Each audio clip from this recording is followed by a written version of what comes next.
तव्हां सभिनी दोस्तनि खे अॼु हिकु वेबिनार में भली कर।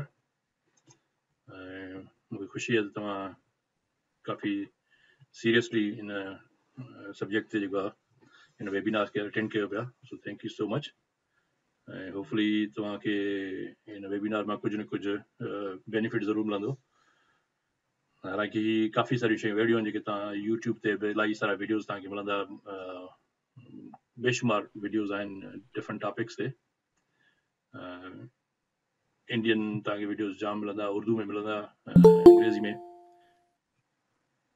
सो तव्हां उहे वेबिनार्स जेके तव्हांखे इंडिविजुअल टॉपिक्स जी फर्दर डिटेल में आहे त उन काफ़ी सारियूं एनिमेशन्स बि आहिनि। उन्हनि एनिमेशन्स में तव्हां ॾिसी सघो था त इहो कीअं एक्सप्लेन कंदा। पर मुंहिंजो हिकिड़ो वे ऑफ टीचिंग हिकिड़ो डिफरेंट हूंदो आहे। सो उनजे करे मां इहे सिस्टमेटिक वञा पियो त जीअं असां जेके इम्पोर्टेंट शयूं आहिनि उनखे कैप्चर कंदा हलूं। सो गुज़िरियल जेके 2-3 वेबिनार्स हुआ, स्पेशली जेको लास्ट वेबिनार हो असांजो, जंहिंमें असां पावर सिस्टम्स ऐं load types, electrical load types खे डिस्कस कयोसीं। हुन में कुझु तव्हांखे आइडिया थी वियो त लोड टाइप्स जेके आहिनि से 3 क़िस्मनि जा हूंदा आहिनि इलेक्ट्रिकल, जेके जंहिंमें असां डिस्कस कयोसीं रेज़िस्टिव लोड, इंडक्टिव ऐं कैपेसिटिव लोड, ऐं हुनजा वेव फॉर्म्स मूं तव्हांखे ॾेखारिया हुआ त उहे कीअं रिएक्ट था कनि ऐं हुनजो इफेक्ट जेको आहे कीअं थो थिए, वोल्टेज ऐं करंट ते इफेक्ट कहिड़ो थो थिए, ऐं हुननि जो रिलेशनशिप में उहे ॿई फेज़ में इन फेज़ हूंदा आहिनि या आउट ऑफ फेज़ हूंदा आहिनि 90 डिग्री, या हुनजो कंबाइंड इफेक्ट कहिड़ो थींदो आहे।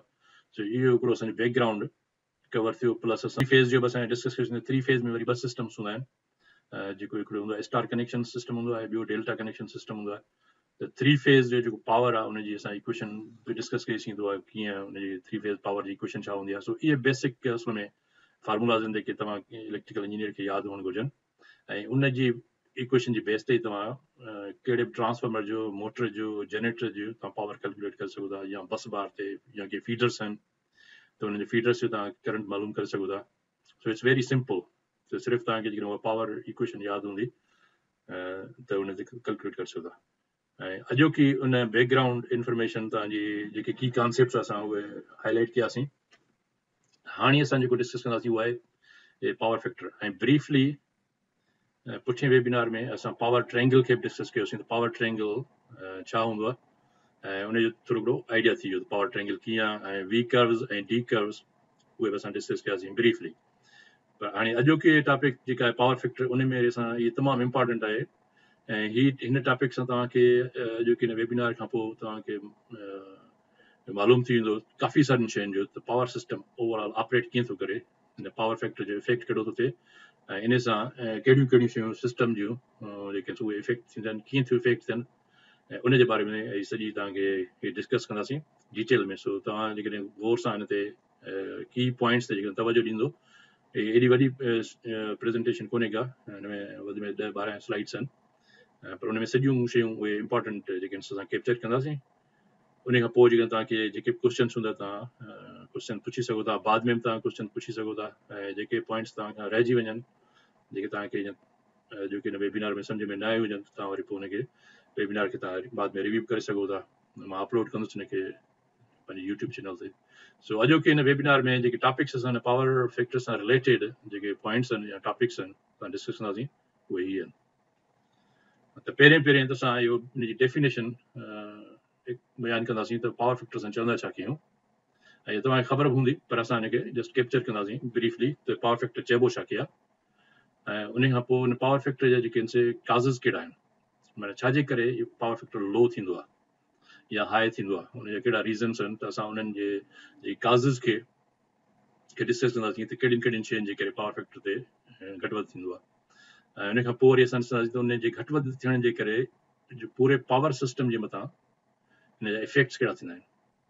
त जॾहिं पावर फैक्टर जॾहिं घटिजे थो या वधी थो वञे त इन खे असां की जेके इफेक्ट्स उन्हनि खे असां डिस्कस कंदासीं, जीअं असांखे सॼो पावर सिस्टम सम्झ में अची वेंदो बेसिकली।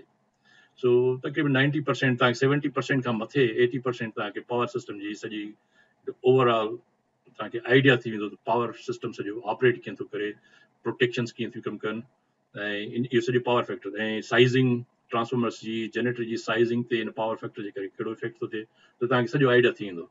त केबल्स जी साइज़िंग कीअं कबी आहे, जनरेटर जी साइज़िंग छा ते डिपेंड थी करे, ट्रांसफॉर्मर जी साइज़िंग छा ते थी डिपेंड करे, केतिरा केवी जो ट्रांसफॉर्मर हुजे, उनजे वधाइण सां साइज़ वधाइण सां वरी ॿिया कहिड़ा कॉन्सिक्वेंसिस थी सघनि था सिस्टम ते। त उहा ओवरऑल तव्हांखे सॼो आइडिया थी वेंदो हिन जे इफेक्ट्स खे जॾहिं असां पढ़ंदासीं। ऐं उन खां पोइ असां इहो बि डिस्कस कंदासीं हिकिड़ी स्लाइड में त जेकॾहिं पावर फैक्टर खे असां थोरो इम्प्रूव कयूं, यानी हिनखे हायर पावर फैक्टर हुजे त उन जा एडवांटेजिस कहिड़ा आहिनि, ऐं हायर पावर फैक्टर सां असांखे बेनिफिट्स कहिड़ा मिलनि था, ऐं पोइ उन जे बारे में डिस्कस कंदासीं। ऐं उन जा पोइ वरी मेथड्स आल्सो डिस्कस कंदासीं, त उहे कहिड़ा मेथड्स आहिनि या कहिड़ा तरीक़ा आहिनि जंहिंसां असां पावर फैक्टर खे इम्प्रूव कंदा आहियूं। ऐं उन्हनि मुख़्तलिफ़ तरीक़नि जे डिटेल में त असां कोन वेंदासीं, पर तव्हांखे मां हिकिड़ो आइडिया ॾींदुसि त उहे कहिड़ा कहिड़ा मेथड्स आहिनि, ऐं पोइ उनजी वरी हिकु हिकु मेथड जी पंहिंजी पंहिंजी डिज़ाइनिंग थींदी आहे। सो अॻिते हली जेकर तव्हांखे जंहिं दोस्त खे डिज़ाइनिंग में वञिणो आहे या उनजो इंट्रस्ट आहे त उन जे बारे में असां डिस्कस कंदासीं त उन में कीअं उन्हनि मेथड्स खे पावर सिस्टम में कीअं लागू कयो वेंदो आहे। ऐं आख़िर में वरी पोइ असां इहो डिस्कस कंदासीं त उहे जेके पावर फैक्टर इम्प्रूवमेंट जा जेके मेथड्स आहिनि या जेके इक्विपमेंट आहे या एपराटस जंहिंखे तव्हां चओ, उहे असां किथे लॻाईंदा आहियूं, उनजी लोकेशन कहिड़ी आहे, आइडियल लोकेशन उनजी कहिड़ी आहे, कहिड़ी जाइ ते लॻाइण घुरिजनि। सो इहे शयूं जॾहिं तव्हांखे सॼियूं इहे सभु अची वञनि सम्झ में, त होपफुली अॼु के लेक्चर खां पोइ तव्हांखे हिन वेबिनार खां पोइ तव्हांखे काफ़ी सारियूं पॉइंट्स क्लियर थी वेंदियूं। ऐं उन जे बावजूदि उन खां पोइ बि जेकर तव्हांखे के क्वेश्चन्स आहिनि त तव्हां उहे तव्हां बाद में पुछी सघो था ऐं हिनखे रिव्यू कयो। सो हाणे सभ खां पहिरीं असां अचूं था त पावर फैक्टर सां चवंदा छा कयूं। सो पहिरीं त उनजी डेफिनेशन, ऐं हीअ असां पुठिएं वेबिनार में डेफिनेशन असां डिस्कस कईसीं, पावर फैक्टर सां चवंदा छा कयूं। सो उनजी डेफिनेशन हीअ आहे त पावर फैक्टर असां चवंदा आहियूं ratio of true power to apparent power, यानी हिते पावर ट्रायंगल ठाहियो आहे, ऐं हीअ पावर ट्रायंगल असां ब्रीफली डिस्कस कयोसीं। त हीअ जेको रेड कलर में कलर कोडिंग कयो त जीअं आराम सां असांखे वाज़े थी वञे, त रेड कलर में हीअ असांजो आहे, हिनखे असां चवंदा आहियूं ट्रू पावर, या हिनखे रियल पावर बि चइबो आहे, एक्टिव पावर बि चइबो आहे। हिनखे असां पी सां ज़ाहिर कंदा आहियूं, कैपिटल पी सां, ऐं हिन जो यूनिट हूंदो आहे वाट्स या किलो वाट्स या मेगा वाट। हिते मां वाट लिखियो आहे। ऐं साॻे नमूने सां हीअ जेको एस आहे, हिन खां पी खां पोइ आहे क्यू, क्यू खे असां चवंदा आहियूं रिएक्टिव पावर, ऐं रिएक्टिव पावर खे असां मेयर कंदा आहियूं वार्स में, किलो वार्स, मेगा वार्स, ऐं हिनखे ज़ाहिर कंदा आहियूं VAR सां, वोल्ट एम्पियर रिएक्टिव पावर। हीअ असांजो हिन पावर सां हमेशह 90 डिग्री ते हूंदो आहे, 90 डिग्री ते अप हुजे, 90 डिग्री ते डाउन थी सघे थो। ऐं उन खां पोइ टियों जेको असांजो पावर आहे उहो आहे हिन ॿिन्ही जो वेक्टर सम। सो हीअ तव्हां जेकॾहिं फिजिक्स में तव्हांखे यादि हूंदो वेक्टर्स खे कीअं एड कबो आहे, हेड टू टेल रूल मेथड हूंदो आहे। सो हिन वेक्टर खे जे हिन टेल सां वरी ॿियो वेक्टर हीअ असां एड कंदासीं त हिन ॿिन्ही जो जेको वेक्टर सम आहे, उहो वेक्टर सम खे असां चवंदा आहियूं एपरेंट पावर। सो एक्टिव ऐं रिएक्टिव पावर जो जेको वेक्टर सम आहे, वेक्टर एडिशन, उनखे असां चवंदा आहियूं एपरेंट पावर। ऐं इनखे असां ज़ाहिर कंदा आहियूं वोल्ट एम्पियर्स में, या MVA, मेगा वोल्ट एम्पियर। ऐं ट्रांसफॉर्मर्स जी रेटिंग ईअं हूंदी आहे KVA या MVA, VA। सो हिन जी असांखे ख़बर हूंदी आहे। हाणे हिन में ट्रायंगल में हीअ राइट ट्रायंगल आहे, ऐं हीअ पैथागोरस जो सम्झो त इहा आहे, तव्हांखे यादि हूंदो फार्मूला, त राइट ट्रायंगल सां ई रिलेटेड आहे पैथागोरस जो फार्मूला, जंहिंमें हेपाटिन्यूज़ जो स्क्वायर, यानी हिन पासे जेकर असां हिते को स्क्वायर कढूं त उन स्क्वायर जी जेका एरिया हूंदी आहे, उहा एरिया बराबरि हूंदी आहे हिन पी साइड खां जेको स्क्वायर कढिजे उनजी एरिया प्लस हिन क्यू साइड जी एरिया। ऐं हीअ ॿ जेके स्क्वायर्स आहिनि, हिन ॿिन्ही स्क्वायर्स जी एरिया खे जेकर असां जोड़ कयूं त असांखे हिन जो स्क्वायर मिलंदो, उहो पैथागोरस थ्योरम। सो हीअ सॼी ट्रिग्नोमेट्री जेका आहे उहा हिन राइट ट्रायंगल ते डिपेंड थी करे, पूरो हिकिड़ो वॾो सब्जेक्ट आहे ज्योमेट्री जो। ऐं हीअ जेकर हिते ट्रायंगल तव्हांखे हिन जी प्रॉपर्टीज़ मुकमल तौर ते सम्झ में अची वियूं, साइन, कोसाइन, टेन, जेके बि ट्रिग्नोमेट्रिक फंक्शन्स तव्हां या रेशियोज़ तव्हां पढ़िया आहिनि, इहे सभु हिन सां रिलेटेड आहिनि। सो हिन में जेकर असां इहे रेशियो, कोसाइन जो रेशियो कढूं त कोसाइन जो राइट ट्रायंगल में जेका 90 डिग्री जो अपोजिट साइड हूंदी आहे हेपाटिन्यूज़, जेका हिते असांजे एस। ऐं हीअ एंगल कढिजे या असां हीअ एंगल खणूं, जेका बि एंगल खणंदासीं उन एंगल जो अपोजिट साइड वरी परपेंडिकुलर हूंदो आहे। सो जेकर असां एंगल ही था खणूं त हिन जो अपोजिट साइड क्यू इहो परपेंडिकुलर। जेकर असां एंगल ही खणूं हिते हिन पासे वारी, त पोइ असांजो परपेंडिकुलर वरी ही पी थी वेंदो। सो हिन में जेकर असां ही साइड था खणूं त हिन साइड में हिन जी जेकॾहिं कोसाइन जो रेशियो हूंदो आहे base side divided by hypotenuse. You the cosine trigonometry function. So in a ratio ke in a bin sides je ratio ke असां power factor. So जॾहिं ही power triangle जी ॻाल्हि थी थिए जंहिंमें हिकु हिकु side हिकिड़े power खे थी show करे त इन्हनि powers जे विच में जेको relationship आहे उन relationship में जेको ही true power ऐं apparent power इन्हनि जे विच में जेको तालुक आहे relationship उन relationship खे असां चवंदा आहियूं power factor. So it's a ratio of true power to apparent power. यानी true power P खे तव्हां divide कयो A सां. So base divided by hypotenuse is always cosine of this angle between those two. So in ॿिन्ही जे विच में जेको cosine angle आहे उन खे असां इहो रेशियो चवंदा आहियूं P divided by S ऐं उन खे असां चवंदा आहियूं power factor. Electrical language में इन cosine of phi खे असां चवंदा आहियूं power factor. ऐं so इहो आहे true power to apparent power. हाणे हिन इक्वेशन मां जेकर तव्हां ॾिसंदो इन क्रॉस मल्टीप्लाई कंदो त true power उहो बराबरि थींदो आहे power factor times apparent power.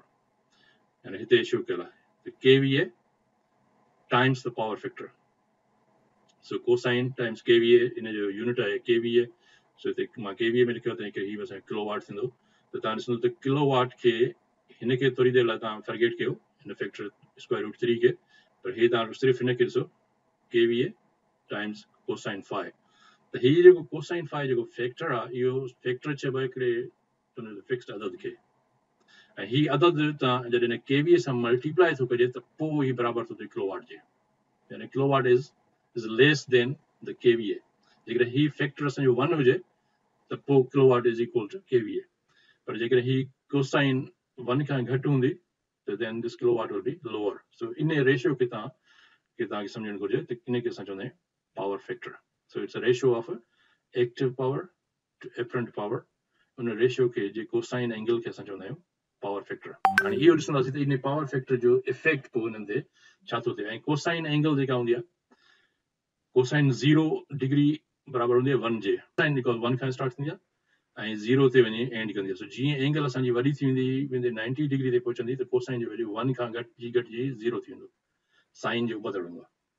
सो ही वैल्यू असां तॾहिं ॾिसंदासीं त हिन वैल्यू जे इन एंगल जे वधण सां जीअं जीअं एंगल 90 डिग्री जे वैल्यू ईंदी त एस जेका आहे असांजो पावर ही वैल्यू 0 जे बराबरि थींदो 0 सां तव्हां हिनखे मल्टीप्लाई कंदो त ही तव्हांजो सॼो ट्रू पावर 0 थी वेंदो. सो इन खे सम्झणु तमामु ज़रूरी आहे.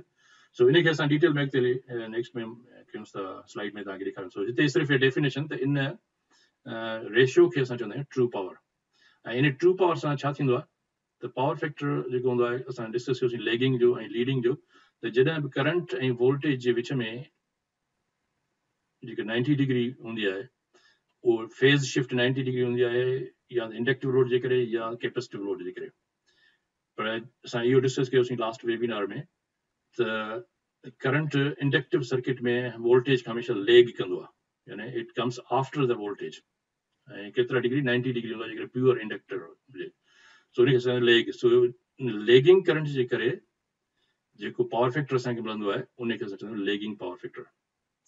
ऐं करंट जेकॾहिं लीड कंदो आहे वोल्टेज खे त उन सूरत में जेको असांखे पावर फैक्टर मिलंदो आहे उनखे असां चवंदा आहियूं लीडिंग पावर फैक्टर. सो लीडिंग पावर फैक्टर ऐं करंट लीड कंदो ई कैपेसिटिव लोड जे करे आहे. सो हिते हिन जो मतिलबु इहो थियो त जेकॾहिं लोड कैपेसिटिव आहे त current will be leading the voltage ऐं उन सूरत में जेको असांजी पावर ट्रायंगल में जेको असांजो पावर फैक्टर हूंदो उनखे चवंदा आहियूं लीडिंग पावर फैक्टर. ऐं गुज़िरियल वेबिनार में असां इहो बि डिस्कस कयोसीं त जेको लेगिंग पावर फैक्टर आहे जेको इंडक्टिव लोड जे करे हूंदो आहे उनखे असां कंसीडर कंदा आहियूं एज़ अ पॉज़िटिव ऐं पॉज़िटिव उन जे करे कंसीडर कंदा आहियूं जो it's coming from the generator to the system. ऐं जेको कैपेसिटिव लोड आहे जंहिंमें असांजो लीडिंग पावर फैक्टर हूंदो आहे ऐं उहो लीडिंग रिएक्टिव पावर सिस्टम मां जनरेटर जी तरफ़ ईंदो आहे उन करे उनखे असां चवंदा आहियूं negative. So leading power factor is reactive power is called negative. So इहा असांखे ही 2 पॉइंट्स ॿ नुक़्ता ज़हन करणु घुरिजनि त जॾहिं बि तव्हां लेगिंग पावर फैक्टर जे नाले में ॿुधो त तव्हां ऑटोमेटिकली सम्झंदो lagging power factor means the load is inductive. Leading power factor मतिलबु त लोड मस्ट बी कैपेसिटिव. जॾहिं लेगिंग आहे त which means the reactive power is positive ऐं जेकॾहिं असांजो लीडिंग पावर फैक्टर आहे त reactive power is leading and it's coming from the system, it's going to the generator. So ही ॿ शयूं उन खां पोइ हाणे असां चऊं त ट्रू पावर हिन इक्वेशन मां असांखे मिलंदो is equal to the product of voltage and the portion of the current in phase with the voltage. हाणे जेकर ट्रू पावर जेको हूंदो आहे सिर्फ़ु असां उन खे चवंदा आहियूं जंहिंमें करंट ऐं वोल्टेज ॿई साॻी डायरेक्शन में वञनि त उन पावर जी जेका प्रोडक्ट आहे उन खे असां चवंदा आहियूं ट्रू पावर। ऐं हीउ जेको रिएक्टिव पावर आहे इन में करंट ऐं वोल्टेज ॿई they are not in phase, they are always either 90 degree out of phase। त उन जे करे जेको असांजो पावर मिलंदो आहे उनखे असां रिएक्टिव पावर चवंदा आहियूं। उहो रिएक्टिव पावर असांजो लेगिंग बूस्ट थी सघे थो, लीडिंग थी सघे थो। त एक्टिव पावर जे लाइ इहो तव्हां यादि कयो त एक्टिव पावर उन पोर्शन खे चवंदा आहियूं पावर जे जंहिंमें वोल्टेज ऐं करंट ॿई सेम डायरेक्शन में आहिनि। So this is also important point to remember that power in which voltage and current are both in the same direction, the product of those voltage and current and the power factor, obviously power factor जेको तो उन में voltage and current में zero angle हूंदी, that will be the maximum power। so उन खे असां चवंदा आहियूं true power। ऐं ही हेठि मां इक्वेशन ॾिनी आहे त 3 phase power system में असां कीअं मालूम कंदा आहियूं त उनजो इहा आहे त 3 phase power system में किलोवाट बराबर हूंदो आहे square root of 3 times volt kVA, which is voltage times ampere। ऐं उहे वोल्ट एम्पियर हमेशह लाइन वोल्टेज हूंदा आहिनि। सो 3 फेज़ सिस्टम में जॾहिं बि असांखे डिस्क्राइब कयल न हुजे वोल्टेज वैल्यू त असां इहो अंडरस्टूड कंदा आहियूं त it is line voltage. Line voltage मतिलबु लाइन टू लाइन, यानी हिकिड़े फेज़ खां ॿिए फेज़ में। सो उनखे असां लाइन टू लाइन बि चवंदा आहियूं, उनखे असां फेज़ टू फेज़ वोल्टेज बि चवंदा आहियूं। ऐं फेज़ टू फेज़ करंट या लाइन टू लाइन करंट, सो 3 फेज़ में पावर इन जे बराबरि हूंदो आहे। सो होपफुली ही तव्हांखे ज़हन नशीन थी वियो त पावर फैक्टर सां छाखे चवंदा आहियूं, ऐं पावर फैक्टर खे लैगिंग पावर फैक्टर छाजे करे हूंदो आहे ऐं लीडिंग पावर फैक्टर छाजे करे हूंदो आहे। सो नेक्स्ट असां जेको डिस्कस कंदासीं त छा इहो पावर फैक्टर सिर्फ़ु एसी सर्किट्स में हूंदो आहे या डीसी में बि हूंदो आहे। एसी में त हूंदो ई हूंदो आहे, असां एसी सर्किट जा एसी पावर जो असां ॻाल्हि पिया कयूं, पर छा तव्हां जिन में इहो क्वेश्चन अची सघे थो त is their power factor in डीसी सिस्टम्स एज़ वेल। सो उनजे लाइ तव्हां थोरो थिंक कयो। हुनजो जवाबु आहे त न, there is no power factor in DC circuit. डीसी सिस्टम में पावर फैक्टर थींदो ई कोन्हे को। ऐं छो कोन थींदो आहे, इहो इंपॉर्टेंट क्वेश्चन आहे, तव्हांखे इंटरव्यू में क्वेश्चन अची सघंदा जेकर तव्हांखे जॉब जे लाइ अप्लाई कयो था या छा, त ही क्वेश्चन अची सघंदा त भई is there an power factor, what is the power factor in DC system. त डीसी सिस्टम में पावर फैक्टर जेको आहे इहो कॉन्सेप्ट हूंदो ई कोन्हे को। ऐं छो कोन हूंदो आहे, छो त डीसी सिस्टम में इंडक्टिव ऐं कैपेसिटिव रिएक्टेंस न हूंदी आहे। ऐं ही ॿ शयूं जेके हूंदियूं आहिनि, इंडक्टिव ऐं कैपेसिटिव रिएक्टेंस न हुअण जे करे there is no power factor. ऐं उहो छो कोन्हे, उहो हेठि मां तव्हांखे एक्सप्लेन कयां थो इक्वेशन जे ज़रिए। तव्हां ॾिसंदो त छो त इंडक्टिव रिएक्टेंस ऐं कैपेसिटिव रिएक्टेंस ॿई डिपेंड कंदा आहिनि फ्रीक्वेंसी ते। ऐं हिते मां हुनजो रिलेशनशिप ॾिनो आहे। इंडक्टिव रिएक्टेंस खे असां शो कंदा आहियूं एक्स ऐं स्मॉल हेठि सबस्क्रिप्ट में एल। सो हिनखे असां चवंदा आहियूं इंडक्टिव रिएक्टेंस, ऐं हीअ हेठि असांजी कैपेसिटिव रिएक्टेंस। ऐं हिन जे इक्वेशन जेके असां तव्हां यूनिवर्सिटी में पढ़ी आया हूंदो, ही इंडक्टिव रिएक्टेंस इक्वल हूंदी आहे 2 पाए F times L. So F is the frequency and L is the inductance of an inductor, जेके असां मिली हेनरी में या हेनरी में, हिन यूनिट आहे हेनरी, पर इंडक्टेंस तमामु घटि हूंदी आहे, तॾहिं को मिली हेनरीज़ में असां हुनखे मोस्टली इक्विपमेंट जी नेम प्लेट तव्हां ॾिसंदो त तव्हांखे मिली हेनरीज़ में लिखियलु हूंदो आहे। को इंडक्टर हूंदो त इंडक्टर जी नेम प्लेट खे तव्हां ॾिसंदो त हुन में लिखियलु हूंदो त how many milli henries. Henry is the big unit, तंहिंजे करे असां इंडक्टर्स ते हमेशह मिली हेनरी लिखियलु हूंदो। तव्हां ॾिसंदो मिली henry M small and H capital, इहे तव्हां मोस्टली तव्हां ॾिसंदो नेम प्लेट्स ते। इहे तव्हां अॻु में न ॾिठी आहे त तव्हां हाणे तव्हांखे इंडक्टर ते ॾिसंदो त हुन ते लिखियलु हूंदो त एतिरा एम्पियर फुल लोड करंट उहो इंडक्टर खणी सघे थो, ऐं हुनजी इंडक्टेंस जेका वैल्यू मिली हेनरी में केतिरी हूंदी आहे। ऐं हुन मिली हेनरी मां जेकर असां हुनजी वरी ओहमिक वैल्यू मालूम कयो त ओहमिक वैल्यू हुनजी केतिरी आहे, केतिरा ओम्स आहे, त हुन लाइ फॉर्मूला इहा आहे 2 पाए F times L. F is the frequency. So हिन फ्रीक्वेंसी जे हिन इक्वेशन खे तव्हां ॾिसो त हीअ इक्वेशन ज़ाहिर थी करे डायरेक्ट रिलेशनशिप। डायरेक्ट रिलेशनशिप जो मतिलबु आहे त ही हिकिड़ो कांस्टेंट फैक्टर, 2 पाए इज़ अ कांस्टेंट नंबर। सो ही चेंज कोन थो थिए। इंडक्टर जेको आहे उहो हिकिड़ो फैक्ट्री मां ठही आयो, हुन में जेतिरा टर्न्स आहिनि उहा इंडक्टेंस कांस्टेंट हूंदी आहे। हाणे बाक़ी जेका शइ में चेंज थींदी उहा हूंदी सिर्फ़ु फ्रीक्वेंसी। सो फ्रीक्वेंसी जे घटि वधि थियण जे करे हिन जो जेको इंडक्टिव रिएक्टेंस आहे उहा वैल्यू घटि वधि थींदी आहे। सो 50 हर्ट्ज़ सिस्टम आहे या 60 हर्ट्ज़ सिस्टम आहे, त उन हिसाब सां हिन जी इंडक्टेंस जेका हूंदी उहा चेंज थींदी आहे। सो तंहिंजे करे इहो हमेशह इंपॉर्टेंट हूंदो आहे ज़हन नशीन करणु त हिकिड़ो जेको सिस्टम या हिकिड़ो मोटर या को ट्रांसफॉर्मर 60 हर्ट्ज ते डिज़ाइन थियल आहे ऐं तव्हां उनखे 50 हर्ट्ज ते रन कंदो त उन सां छा थींदो त हिन इक्वेशन खे जेके तव्हांजे ज़हन में हूंदी तव्हांखे ऑटोमेटिकली ख़बर पइजी वेंदी त जेके 50 हर्ट्ज ते असां उनखे रन कंदासीं त हिनजी इंडक्टिव रिएक्टेंस घटिजी वेंदी छो त ही डायरेक्टली प्रोपोर्शनल आहे फ्रीक्वेंसी घटिजी रिएक्टेंस घटिजी वेंदी सो इन मां तव्हांखे हिकिड़ो थोरो आइडिया मिलंदो त ही 60 हर्ट्ज जो सिस्टम के जे इक्विपमेंट खे तव्हां 50 हर्ट्ज ते रन करे सघो था या नथा करे सघो प्लस हिन जा ॿिया बि रीज़न्स आहिनि त इंडक्टेंस जे करे या मैग्नेटिक जेको सर्किट हूंदो आहे या मैग्नेटिक कोर उन मैग्नेटिक कोर में जेके लॉसेस हूंदा आहिनि जेके हिस्टेरेसिस लॉसेस चइबो आहे उहे हिस्टेरेसिस लॉसेस बि इन ते डिपेंड कंदा आहिनि फ्रीक्वेंसी ते सो इन फ्रीक्वेंसी जे घटि वधि थियण जे करे उन में केतिरा लॉसेस घटिजण जे करे घटि लॉसेस थींदा आहिनि वधीक फ्रीक्वेंसी हूंदी त एतिरो इक्विपमेंट ओवर हीट थींदो जो डैमेज थी वेंदो सो हिन इक्वेशन खे सम्झण खां पोइ तव्हांखे इहा रिएक्टेंस जी ख़बर पइजी वेंदी त हाणे डीसी सिस्टम में फ्रीक्वेंसी 0 हूंदी आहे छो त हिकिड़ो उहो वेरी थींदो कोन्हे को तंहिंजे करे जेकॾहिं हिते फ्रीक्वेंसी तव्हां 0 लिखंदो त हीअ तव्हांखे टोटल वैल्यू 0 थींदो माना इंडक्टिव रिएक्टेंस डीसी सर्किट में 0 थींदी आहे हिन इक्वेशन में तव्हांखे आइडिया थी वियो त इंडक्टिव रिएक्टेंस डीसी सर्किट में डीसी अप्लाई करण सां देयर बी 0 इंडक्टिव रिएक्टेंस केम कॉइल जी हुन में सिर्फ़ु रेजिस्टेंस हूंदी पर इंडक्टेंस कोन हूंदी ऐं पोइ जेकर इंडक्टेंस में न हूंदी त करंट छा जे बराबरि हूंदो करंट जी असांखे ख़बर आहे हिन इक्वेशन जी त करंट हमेशह बराबरि हूंदो आहे ई ओम्स लॉ आहे voltage divided by the reactance or impedance तव्हां चयो त हिते एक साथ इंडक्टेंस आहे तंहिंजे करे थींदो वी ओवर एक्स एल माना रिएक्टेंस ओमिक वैल्यू ऐं हिन ओमिक वैल्यू जॾहिं ही वैल्यू 0 आहे डिनोमिनेटर में जॾहिं वैल्यू 0 हूंदो आहे देन I will become infinite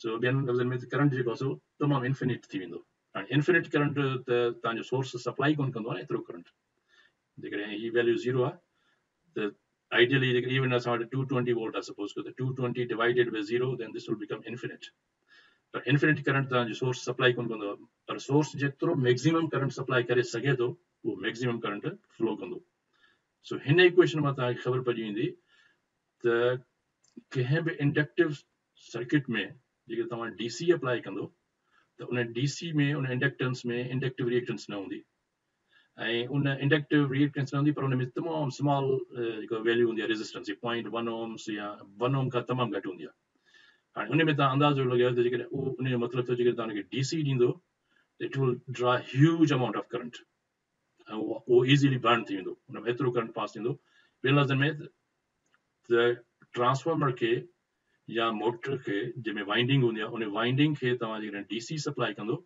immediately तव्हांजो मोटर बर्न थी वेंदो ऐं मोटर बर्न इन जे करे थींदो आहे त उन में इंडक्टिव रिएक्टेंस कोन्हे का सो ॿियनि लफ़्ज़नि में जीअं तव्हां डीसी अप्लाई कंदो इहो हिकिड़ी क़िस्म जो शॉर्ट सर्किट थींदो ऐं शॉर्ट सर्किट जेको थींदो आहे उहो it draws huge amount of current so डीसी अप्लाई करणु ईअं आहे ॼण हिकिड़ी क़िस्म जो शॉर्ट सर्किट तव्हां हुनखे करे छॾियो इन करे मोटर डैमेज थींदो आहे तव्हां ट्रांसफॉर्मर खे जेकॾहिं तव्हां डीसी सप्लाई तव्हां फीड कंदो त ट्रांसफॉर्मर मिंट में बर्न आउट थी वेंदो ऐं इमीडिएटली उहो डैमेज थींदो तंहिंजे करे असां कॾहिं बि इन एसी सिस्टम्स खे मोटर्स खे डीसी सां कनेक्ट कोन कंदा आहियूं ऐं डीसी मोटर वरी डिफरेंट नमूने सां ऑपरेट कंदो जॾहिं असां मोटर्स में डिस्कस कंदासीं त हिते सिर्फ़ु तव्हांखे इहो आइडिया ॾियणो त डीसी सर्किट में पावर फैक्टर इन करे न हूंदो आहे ऐं साॻिए नमूने सां वरी कैपेसिटिव रिएक्टेंस जी हिन इक्वेशन खे ॾिसंदो इहा हिन जे ऑपोज़िट में आहे 1/2πf ऐं सी हिते कैपेसिटर आहे त असां कैपेसिटेंस आहे सी फेरेट्स में माइक्रो फेरेट्स में हिते इंडक्टर एल में सो हीअ ॿई इक्वेशन तव्हांखे यादि हूंदियूं त हिन में तव्हां ॾिसो जेकॾहिं असांजी फ्रीक्वेंसी डीसी में 0 हूंदी आहे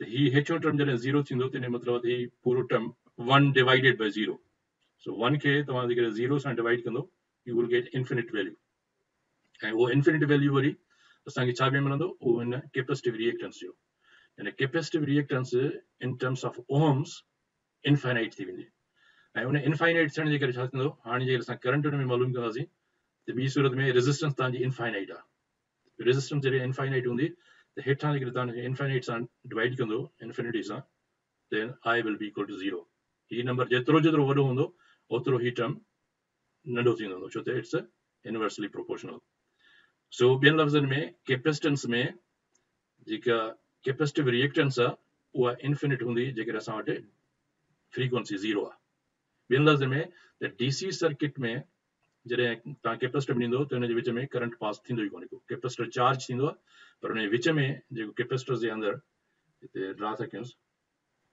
त हिकिड़ी क़िस्म जो तव्हांखे सो कैपेसिटर हीअं असांजो त हिनखे जॾहिं असां DC सप्लाई था कयूं प्लस ऐं माइनस त हिन जे विच में हितां करंट एॾे पास थींदो ई कोन सो दिस इज़ ॿियनि लफ़्ज़नि में त दिस इज़ इन्फिनिट रेज़िस्टेंस यानी ते एतिरो ओपन सर्किट आहे ओपन सर्किट जी जेका रेज़िस्टेंस हूंदी आहे ॿियनि लफ़्ज़नि में ओपन आहे सो हितां करंट हितां हेसि ताईं चार्ज त थींदो हिन में पर हिन पासे हेॾे फ्लो कोन थींदो there be no flow on this side इहो असांखे हिन मां मालूम थियो इन करे जो हीअ असांजी फ्रीक्वेंसी इज़ इक्वल टू 0 इन DC सो इहो तव्हांखे जॾहिं हीअ ॿ शयूं सम्झ में अची वेंदो तव्हांखे आइडिया क्लियर थींदो त DC सर्किट ऐं AC सर्किट में कहिड़ो फ़र्क़ु आहे ऐं हीअ इंडक्टेंस ऐं कैपेसिटेंस कीअं ॿई वेरी थियूं कनि जेकॾहिं DC हुजे या AC हुजे त कैपेसिटर में तव्हां DC सप्लाई कंदो त कैपेसिटर चार्ज थींदो but current will never flow from here पर AC सर्किट में करंट चार्ज थींदो आहे ऐं current it can go back and fourth so AC circuit में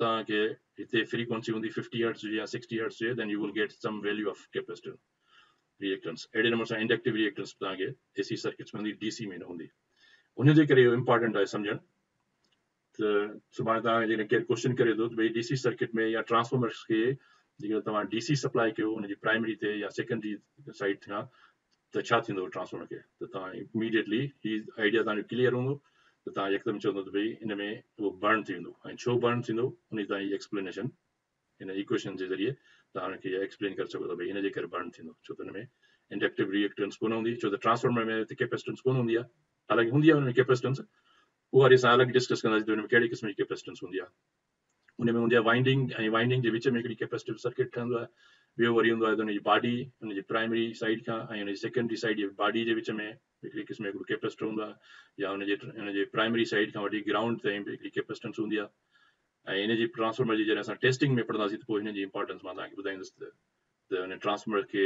टेस्टिंग में मेगर खां अलावा ॿियूं कहिड़ियूं कहिड़ियूं टेस्टिंग ट्रांसफॉर्मर जी कबी आहे फेज़ हुनजो टर्न रेशियो कीअं मालूम कबो आहे उहो वरी असांजो हिकिड़ो अलॻि टॉपिक हूंदो त उहो असां पढ़ंदासीं बाक़ी जेसि ताईं कॉइल जो कंसर्न आहे त हिन जी जेका वाइंडिंग आहे हिन वाइंडिंग में सिर्फ़ु असां वटि इंडक्टेंस हूंदी आहे सो हिनखे जेकॾहिं तव्हां हिन जाइ ते DC सप्लाई कंदो हिन जाइ ते AC जी बजाए जेकर तव्हां हिनखे DC था सप्लाई कयो then you will immediately burn because ही हिकिड़ी क़िस्म जो शॉर्ट सर्किट आहे सो शॉर्ट सर्किट में हाई करंट विल फ्लो ऐं छो त इंडक्टिव हिनखे रिएक्टेंस आहे ई कोन DC जे करे तंहिंजे करे हिन में ही यकदमि बर्न थींदो सो इहो होपफुली तव्हांजो आइडिया क्लियर थी वियो त हाणे नेक्स्ट जेको आहे सो असां सो इहा ख़बर पइजी त AC में सिर्फ़ु पावर फैक्टर हूंदो आहे DC में पावर फैक्टर न हूंदो आहे हाणे इहो पावर फैक्टर जेको आहे छो त कंहिं बि सिस्टम में इहे शयूं वेरी थींदियूं आहिनि हमेशह छो त फ्रीक्वेंसी त असांजी फिक्स्ड आहे 50 हर्ट्ज़ पाकिस्तान में असां वटि हिते 60 हर्ट्ज़ आहे त फ्रीक्वेंसी फिक्स्ड आहे हाणे हुन फ्रीक्वेंसी जे फिक्स त ठीकु आहे बाक़ी हाणे लोड जेको आहे उहो तब्दील थींदो रहंदो आहे सिस्टम में कंहिं वटि घर में जेको आहे मोटर थो हले कंहिं वटि किथे कैपेसिटिव लोड आहे किथे इंडक्टिव लोड आहे सो मुख़्तलिफ़ क़िस्म जा लोड आहिनि त उनजे करे उहे वेरी थींदा आहिनि सो इन्हनि लोडनि जो जेको कंबाइंड इफेक्ट हूंदो आहे इंडक्टिव हुजे कैपेसिटिव हुजे रेज़िस्टेंस त हूंदी आहे त उन्हनि जो जेको कंबाइंड इफेक्ट हूंदो आहे उहो इन पावर फैक्टर खे वेरी कंदो आहे पोइ पावर फैक्टर या त लीड हुजे या लेग हुजे depending on if the capacitive load जेकॾहिं उहो वधीक आहे त पोइ करंट लीड कंदो जेके कैपेसिटिव लोड त मोस्टली पावर सिस्टम में तव्हांखे हमेशह घणी क़दुरु तव्हांखे इहो ई सिस्टम मिलंदो आहे जंहिंमें हमेशह इंडक्टिव लोड हूंदो आहे यानी पावर फैक्टर हमेशह लेगिंग ई हूंदो आहे लीडिंग मुश्किल हूंदो आहे ऐं किन कंडीशन्स में लॉन्ग ट्रांसमिशन लाइन्स में जिते वरी लो लोड हुजे लोड तमामु घटिजी वञे ट्रांसमिशन लाइन तमामु वॾी हुजे long transmission line specially 40-80 kilometre खां मथे वारी जेके ट्रांसमिशन लाइन्स हूंदियूं आहिनि उन में पोइ वरी हिननि जी जेकी लाइन जी कैपेसिटेंस हूंदी आहे हुनजे करे वोल्टेज इंक्रीज़ थी वेंदी आहे ऐं पोइ रेगुलेशन जा प्रॉब्लम हूंदा आहिनि सो उहो वरी असां डिस्कस कंदासीं सो हिते इहो ॾिसणो आहे त काज़ज़ कहिड़ा आहिनि पावर फैक्टर छाजे करे असांजो वेरी थो करे त हिकिड़ो त असांखे इहा ख़बर पइजी वई त इंडक्टिव ऐं कैपेसिटिव लोड्स जे करे पावर फैक्टर असांजो लीड ऐं लेग कंदो आहे ऐं मोस्टली इंडस्ट्रीज़ में 70% जेके बि इंडस्ट्रीज़ जी वॾे में वॾो लोड कंहिं पावर सिस्टम इंडस्ट्रीज़ जो हूंदो आहे ऐं इंडस्ट्रीज़ में जेको वरी 70% इंडस्ट्रियल जेके ऑपरेशन्स हूंदा आहिनि उनमें में असां यूज़ कंदा आहियूं इंडक्शन मोटर्स कहिड़ी बि तव्हां फैक्ट्री में सीमेंट प्लांट हुजे या फार्मास्यूटिकल कंपनी हुजे फूड इंडस्ट्री हुजे माइनिंग हुजे या तव्हांखे पोर्ट ते हलिया वञो शिपिंग पोर्ट इन शिपिंग आहे त त कहिड़ी बि इंडस्ट्री में तव्हां वेंदो, इवन पावर हाउस आहे तव्हां ॾिसंदो त उन में हंड्रेड्स ऑफ मोटर्स, ऐं उन में मेजॉरिटी जेका मोटर्स हूंदी आहे 70% लोड, हालांकि हुते लाइटिंग लोड बि हूंदो आहे, हुते रजिस्टर बि हूंदा आहिनि, हुते हीटर्स बि हूंदा आहिनि, पर मेजॉरिटी 70% अप टू 70% लोड हूंदो आहे इंडक्शन मोटर्स जो। त हाणे हिन मां तव्हां अंदाज़ो लॻायो त 70% जेकॾहिं load inductive Motors induction Motors ते आहे, त हुनजे करे इंडक्शन मोटर्स जेको आहे इज़ इंडक्टर, हुनजे करे पावर फैक्टर हमेशह पावर सिस्टम जो लेग ई कंदो आहे। पर हाणे केतिरो लेग करे त असांजी पावर सिस्टम जेको इफेक्ट न पए, जेकॾहिं हुन वधीक लेग करे त केतिरो लेग करे, त उन जा असां इफेक्ट्स ॾिसांसीं। सो असांखे हिते आइडिया थी वञे सिर्फ़ु इहो त induction motors are the biggest cause of a lagging power factor, यानी पावर फैक्टर जे लेग करण में, हुनजे पुअर थियण में, घटि थियण में इंडक्शन मोटर्स जो वॾे में वॾो रोल हूंदो आहे। ऐं सेकेंड रोल हूंदो आहे, हे मां हिनखे हाईलाइट कयो आहे, ऐं सेकेंड हूंदो आहे ट्रांसफॉर्मर्स। त ट्रांसफॉर्मर्स जेके आहिनि उहे बि जीअं त ट्रांसफॉर्मर में इंडक्शन हूंदी आहे, ट्रांसफॉर्मर बि ईअं ई वर्क कंदा आहिनि जीअं इंडक्शन मोटर कमु कंदो आहे, the principle of induction, Faraday's law of induction. तंहिंजे करे उहो इंडक्शन थियण जे लाइ they need magnetising current. Transformer हमेशह मैग्नेटाइजिंग करंट जे करे इंडक्शन थींदी आहे, उहा मैग्नेटाइजेशन जेका हूंदी आहे उहा वेरी कंदी आहे। सो ट्रांसफॉर्मर जेको कुझु अमाउंट ऑफ करंट माना हूंदो तमामु घटि हूंदो आहे, माना 3 to 4%, 5% ताईं जेको करंट ड्रा कंदो आहे, फुल लोड करंट जो 2% to 3% उहो मैग्नेटाइजिंग करंट हूंदो आहे। ऐं उन मैग्नेटाइजिंग करंट जे करे असांजो पावर फैक्टर, छो त मैग्नेटाइजिंग करंट आहे, सो मैग्नेटिक फील्ड सां रिलेटेड आहे, तंहिंजे करे it is also causing the power factor to become leg, the voltage. So इन जो ॿियो सबब इहो आहे त पावर ट्रांसफॉर्मर, तव्हांखे ख़बर पावर ट्रांसफॉर्मर जे बग़ैर असां एसी सिस्टम खे ट्रांसमिट ई नथा करे सघूं। त दे आर बेशुमार ट्रांसफॉर्मर्स आहिनि, डिस्ट्रीब्यूशन ट्रांसफॉर्मर्स आहिनि, त उन्हनि जो केतिरो कंट्रीब्यूशन हूंदो पावर सिस्टम में। त ॿियो इहो हूंदो आहे रीज़न त पावर फैक्टर ते इन जो बि इफेक्ट थींदो आहे। ऐं टियों वरी हूंदो आहे त जेके power plant existing power plant आहिनि उन्हनि जी एक्सपेंशन कई वेंदी आहे, उनखे वधायो वेंदो आहे ऐं वधीक जनरेटर्स लॻाया वेंदा आहिनि, त उते फॉल्ट लेवल वधी वेंदी आहे। सो सोर्स जे वधी वञण सां फॉल्ट करण जी लेवल वधी वेंदी आहे। पोइ उन फॉल्ट लेवल खे घटाइण जे लाइ वरी असां रिएक्टर्स यूज़ कंदा आहियूं। पोइ उहे रिएक्टर्स किन कंडीशन में जनरेटिंग स्टेशन्स में लॻाया वेंदा आहिनि, ऐं कुझु कंडीशन्स में वरी मोटर्स ते बि हूंदा आहिनि, लोड रिएक्टर्स लॻाइबा आहिनि, ऐं हार्मोनिक फिल्टर्स में बि रिएक्टर यूज़ थींदा आहिनि, बस बार ते बि लॻाया वेंदा आहिनि, त उनखे असां चवंदा आहियूं बस बार रिएक्टर्स चयो वेंदो आहे। सो मुख़्तलिफ़ लोकेशन हूंदियूं आहिनि रिएक्टर्स जूं उन फॉल्ट करंट खे घटाइण जे लाइ। पर जीअं त हीअ रिएक्टर्स इंडक्टर आहिनि, तंहिंजे करे हीअ जेको करंट ड्रा कंदा, so that will be lagging current. So उनजे करे उहे रिएक्टर्स जे करे बि असांजे पावर फैक्टर ते इफेक्ट थींदो आहे। सो इंडक्शन मोटर्स थी विया, ट्रांसफॉर्मर्स थी विया, रिएक्टर्स थी विया। उन खां पोइ वरी इंडस्ट्रीज़ में ॿिया जेके इंडक्टिव लोड हूंदा आहिनि उहे आहिनि आर्क फर्नेसिस। ऐं हीअ वॾियूं जेके फर्नेसिस हूंदियूं आहिनि जंहिंमें स्टील आहे या आयरन आहे जेके मेल्ट कंदा आहिनि, उन लाइ दे नीड बिग आर्क्स। सो हीअ जेके आर्क फर्नेसिस आहिनि इहे उन ते कमु कंदियूं आहिनि। सो जेके वॾियूं वॾियूं जेके कापर खे जेके मेल्ट कनि या आयरन खे मेल्ट कनि, स्टील मिल्स थियूं स्पेशली, ही असल में ही प्रोसेस उते यूज़ थींदा आहिनि, या ॿियूं सिमेल्टिंग मिल्स हूंदियूं आहिनि। त उन वॾियूं इंडस्ट्रीज़ में ही आर्क फर्नेसिस यूज़ कंदा आहिनि फॉर हीटिंग पर्पज़। ऐं उहे जेके आहिनि सो दे आर, सो उनखे चइबो आर्क फर्नेसिस या इंडक्शन फर्नेसिस। सो इहे ॿई टाइप जो इहो हैवी लोड हूंदो आहे तमामु, पर इहो बि आल्सो काज़िस पुअर पावर फैक्टर। ऐं इन खां पोइ वरी ॿियूं हूंदियूं आहिनि आर्क लैम्प्स हूंदियूं आहिनि जेके राति जो वरी पावर हाउस में तव्हांखे नज़र ईंदियूं, जेके वॾियूं ग्लो कंदियूं आहिनि, ऑरेंज कलर जूं लैम्प्स जेके स्ट्रीट लाइट जे लाइ पावर हाउस में लॻंदियूं आहिनि, या इवन स्ट्रीट लाइट जे लाइ बि ज़रूरी न आहे, पर सिर्फ़ु पावर हाउस में या वॾियुनि वॾियुनि इंस्टॉलेशन में, रिफाइनरीज़ में राति जो जेके नज़र ईंदियूं तव्हांखे, त इहे आर्क लैम्प्स हूंदियूं आहिनि, उहे बि उन में वॾा चौक लॻल हूंदा आहिनि। उहे चौक असल में इंडक्टर हूंदा आहिनि, सो उहे बि पावर फैक्टर खे इफेक्ट कंदा आहिनि। या ॿियो फ्लोरिसेंट लैम्प्स जेके ट्यूबलाइट्स हूंदियूं आहिनि, ट्यूबलाइट्स में जेके ब्लास्ट यूज़ थींदा आहिनि। हींअर ताणी जेके इलेक्ट्रॉनिक ब्लास्ट अची विया आहिनि, पर पुराणियूं लैम्प्स जेके हूंदियूं आहिनि उन में ही ब्लास्ट तव्हांखे हूंदा, तव्हांखे ख़बर हूंदी त इहे ब्लास्ट बि जेके आहिनि असल में हिकिड़ी क़िस्म हिनखे चौक चवंदा आहिनि, ऐं हिनखे इलेक्ट्रिकल में असां ब्लास्ट चवंदा आहियूं। ऐं इहे ब्लास्ट जेके असल में मैग्नेटिक सर्किट आहे, सो इहे कंट्रीब्यूट कंदा आहिनि सभई, they all draw lagging power factor, lagging current या inductive current. So in inductive current जे करे सिस्टम मां, जनरेटर मां, इन्हनि सभिनी लोड्स में जेको करंट ईंदो आहे इट्स ऑलवेज लेगिंग। ऐं इहो जेतिरो लोड वधीक हूंदो त करंट ओतिरो वधीक लेग कंदो। So these are the main causes or the main sources of producing inductive current, या ॿियनि लफ़्ज़नि में they are the cause of a lagging power factor. So lagging power factor हिननि शयुनि जो हूंदो. So इहो तव्हांजे ज़हन में क्लियर हुजे त ट्रांसफॉर्मर्स थी विया, इंडक्शन मोटर्स थी विया, रिएक्टर्स थी विया, आर्क फर्नेसिस, ॿिया जेके तव्हांजे ज़हन में अहिड़ियूं शयूं अचनि त these are the biggest contributors of a power factor. हाणे इन जे करे पावर सिस्टम में पोइ छा थो थिए, सो उन जा हाणे असां वरी नेक्स्ट डिस्कस था कयूं. त इन जे करे मां वरी ॿ पिक्चर्स रखियूं, ॿ सीनैरियोज़ आहिनि जंहिंमें तव्हांखे मां एक्सप्लेन करण जी कोशिशि कंदुसि त हिननि ॿिनि स्लाइड्स में तव्हांखे आइडिया थींदो त पावर हाउस ते इफेक्ट कीअं थो थिए, ऐं पोइ वरी मां तव्हांखे फर्दर डिटेल में ॿुधायांसि कहिड़ा कहिड़ा इफेक्ट्स कीअं था थियनि. सो हिननि ॿिनि कंडीशन्स खे साॻियो ई पावर ट्रेंगल मूं ठाहिया हिन ते, ऐं हिन में तव्हां ॾिसंदो त पहिरियों सीनैरियो इहो आहे त पहिरें सीनैरियो में फर्ज़ कयो त असांजो एपरेंट पावर जेको उहो कांस्टेंट थो रहे, it does not very, remains the same. हाणे हिते मूं शो कयो आहे साॻी नमूने सां ट्रेंगल शो कयो आहे, ऐं हिन ट्रेंगल में हे मां हिते शो कया आहिनि वेक्टर्स. त तव्हां ॾिसो त हीउ जेको रेड आहे इनखे पी सां मां ज़ाहिर कयो आहे. हाणे हिन में जेकॾहिं सपोज़ कयो त हिन एक्टिव पावर ऐं एपरेंट पावर जंहिंखे मां ग्रीन कलर सां शो कयो आहे, इन जे विच में असांजी एंगल 0 हुजे त इन जो मतिलबु काज़ फाइ 0 ऐं काज़ 0 मीन्स 1. सो काज़ 0 डिग्री इज़ इक्वल टू 1.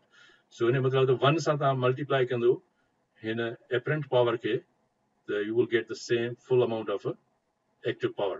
सो हिते मां हिन एरो सां शो कयो आहे त हीउ जेतिरो एक्टिव पावर आहे, माना फुल एरो तव्हांखे ॾिसंदो, फुल रेडियस, त असांखे ट्रू पावर बि असांखे फुल ई मिलंदो. यानी जेतिरो असांजो एपरेंट पावर आहे असांजी ट्रू पावर बि ओतिरो ई असां यूज़ था कयूं.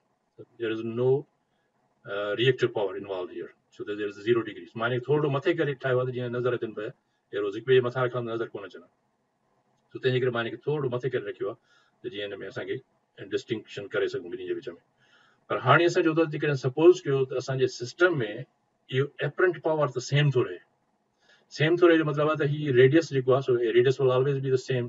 तंहिंजे करे मां हिते ड्रा कयो आहे सर्कल जो रेडियस, मां हिनखे पेन सां तव्हांखे शो कयां त तव्हां ॾिसंदो त हीउ रेडियस आहे, त हीउ रेडियस सेम आहे, त असां हिनखे जेकॾहिं हेॾा मूव कंदासीं हेॾे मथे हिनखे, देन विल रीच हियर. त रेडियस त असांजो साॻियो ई आहे. पर हाणे तव्हां ॾिसंदो त छा थियो, जॾहिं हिन एंगल ते अची वियो हेतिरा डिग्रीज़, सपोज़ कि हिनखे असां फाइ सां था शो कयूं, फाइ 1, त एतिरा डिग्री चेंज थियण सां असांजो छा थियो, तव्हां ॾिसो त हीउ असांजो पावर जेको ट्रू पावर आहे एतिरो घटिजी वियो. ऐं हाणे असांखे पावर सिर्फ़ु हितां खां वठी हेतिरो मिले थो. सो छा थियो त एंगल चेंज थियण सां असांजो ही पावर एपरेंट पावर त साॻियो ई आहे, इहो डज़ नॉट चेंज. त असांजो केवीए जेतिरो बि आहे या एमवीए असांजो चेंज कोन थो थिए, पर असांजो किलोवाट जेको हाणे असांजो जेको ट्रू पावर हो, जेको असांजो एक्चुअल जेको कमु थिए पियो असांजो, उहो पावर असांजो घटिजी वियो. अञा बि जेकॾहिं असां इनखे एंगल असांजो लोड एतिरो वधी वञे रिएक्टिव या इंडक्टिव लोड, ही एंगल अञा वधी वञे, त पोइ तव्हां ॾिसो त हाणे असांजो वरी पावर ट्रू पावर सिर्फ़ु एतिरो, माना असां सिर्फ़ु हेतिरो पावर यूज़ करे सघूं था. बाक़ी असां हुन त पहिरीं असां वटि एतिरो पावर हो जेको असांजो असली कमु थिए पियो. This is the actual power that does the actual work. पर हाणे असांजो छा थियो त असांजो इंडक्टिव पावर हिन में तमामु हीउ जेको आहे रिएक्टिव पावर, इहो रिएक्टिव पावर तमामु घणो वधी वियो. हिते असांजो रिएक्टिव पावर थोरो घटि हो. त छा थियो, जो इंडक्टिव पावर या इंडक्टिव लोड वधाइण सां वधीक मोटर, इंडक्शन मोटर जी आर्क फर्नेस स्टार्ट थी वई, त इन सां छा थियो, जो एपरेंट पावर जी डिमांड त साॻी रही, पर असांजो हाणे ट्रू पावर जेको आहे उहो घटिजी वियो. हाणे इन सां ट्रू पावर घटिजण जो मतिलबु छा थियो, माना हीअ जीअं जीअं एंगल असांजी ख़राबु थी वई, माना ॿियनि लफ़्ज़नि में जीअं जीअं असांजो पावर फैक्टर या कोसाइन फाइ घटिजी वई, माना एंगल वधंदी, cosine of 0 degree is always 1 ऐं cosine of 90 degree is equal to 0. So ही वैल्यू 1 खां घटिजी 0 थींदो. सो आहिस्ते आहिस्ते घटिबो अल्टीमेटली जॾहिं ही पावर असांजो हिन जाइ ते अची वेंदो, then we will have all reactive power but no apparent power. माना you cannot even do any useful work.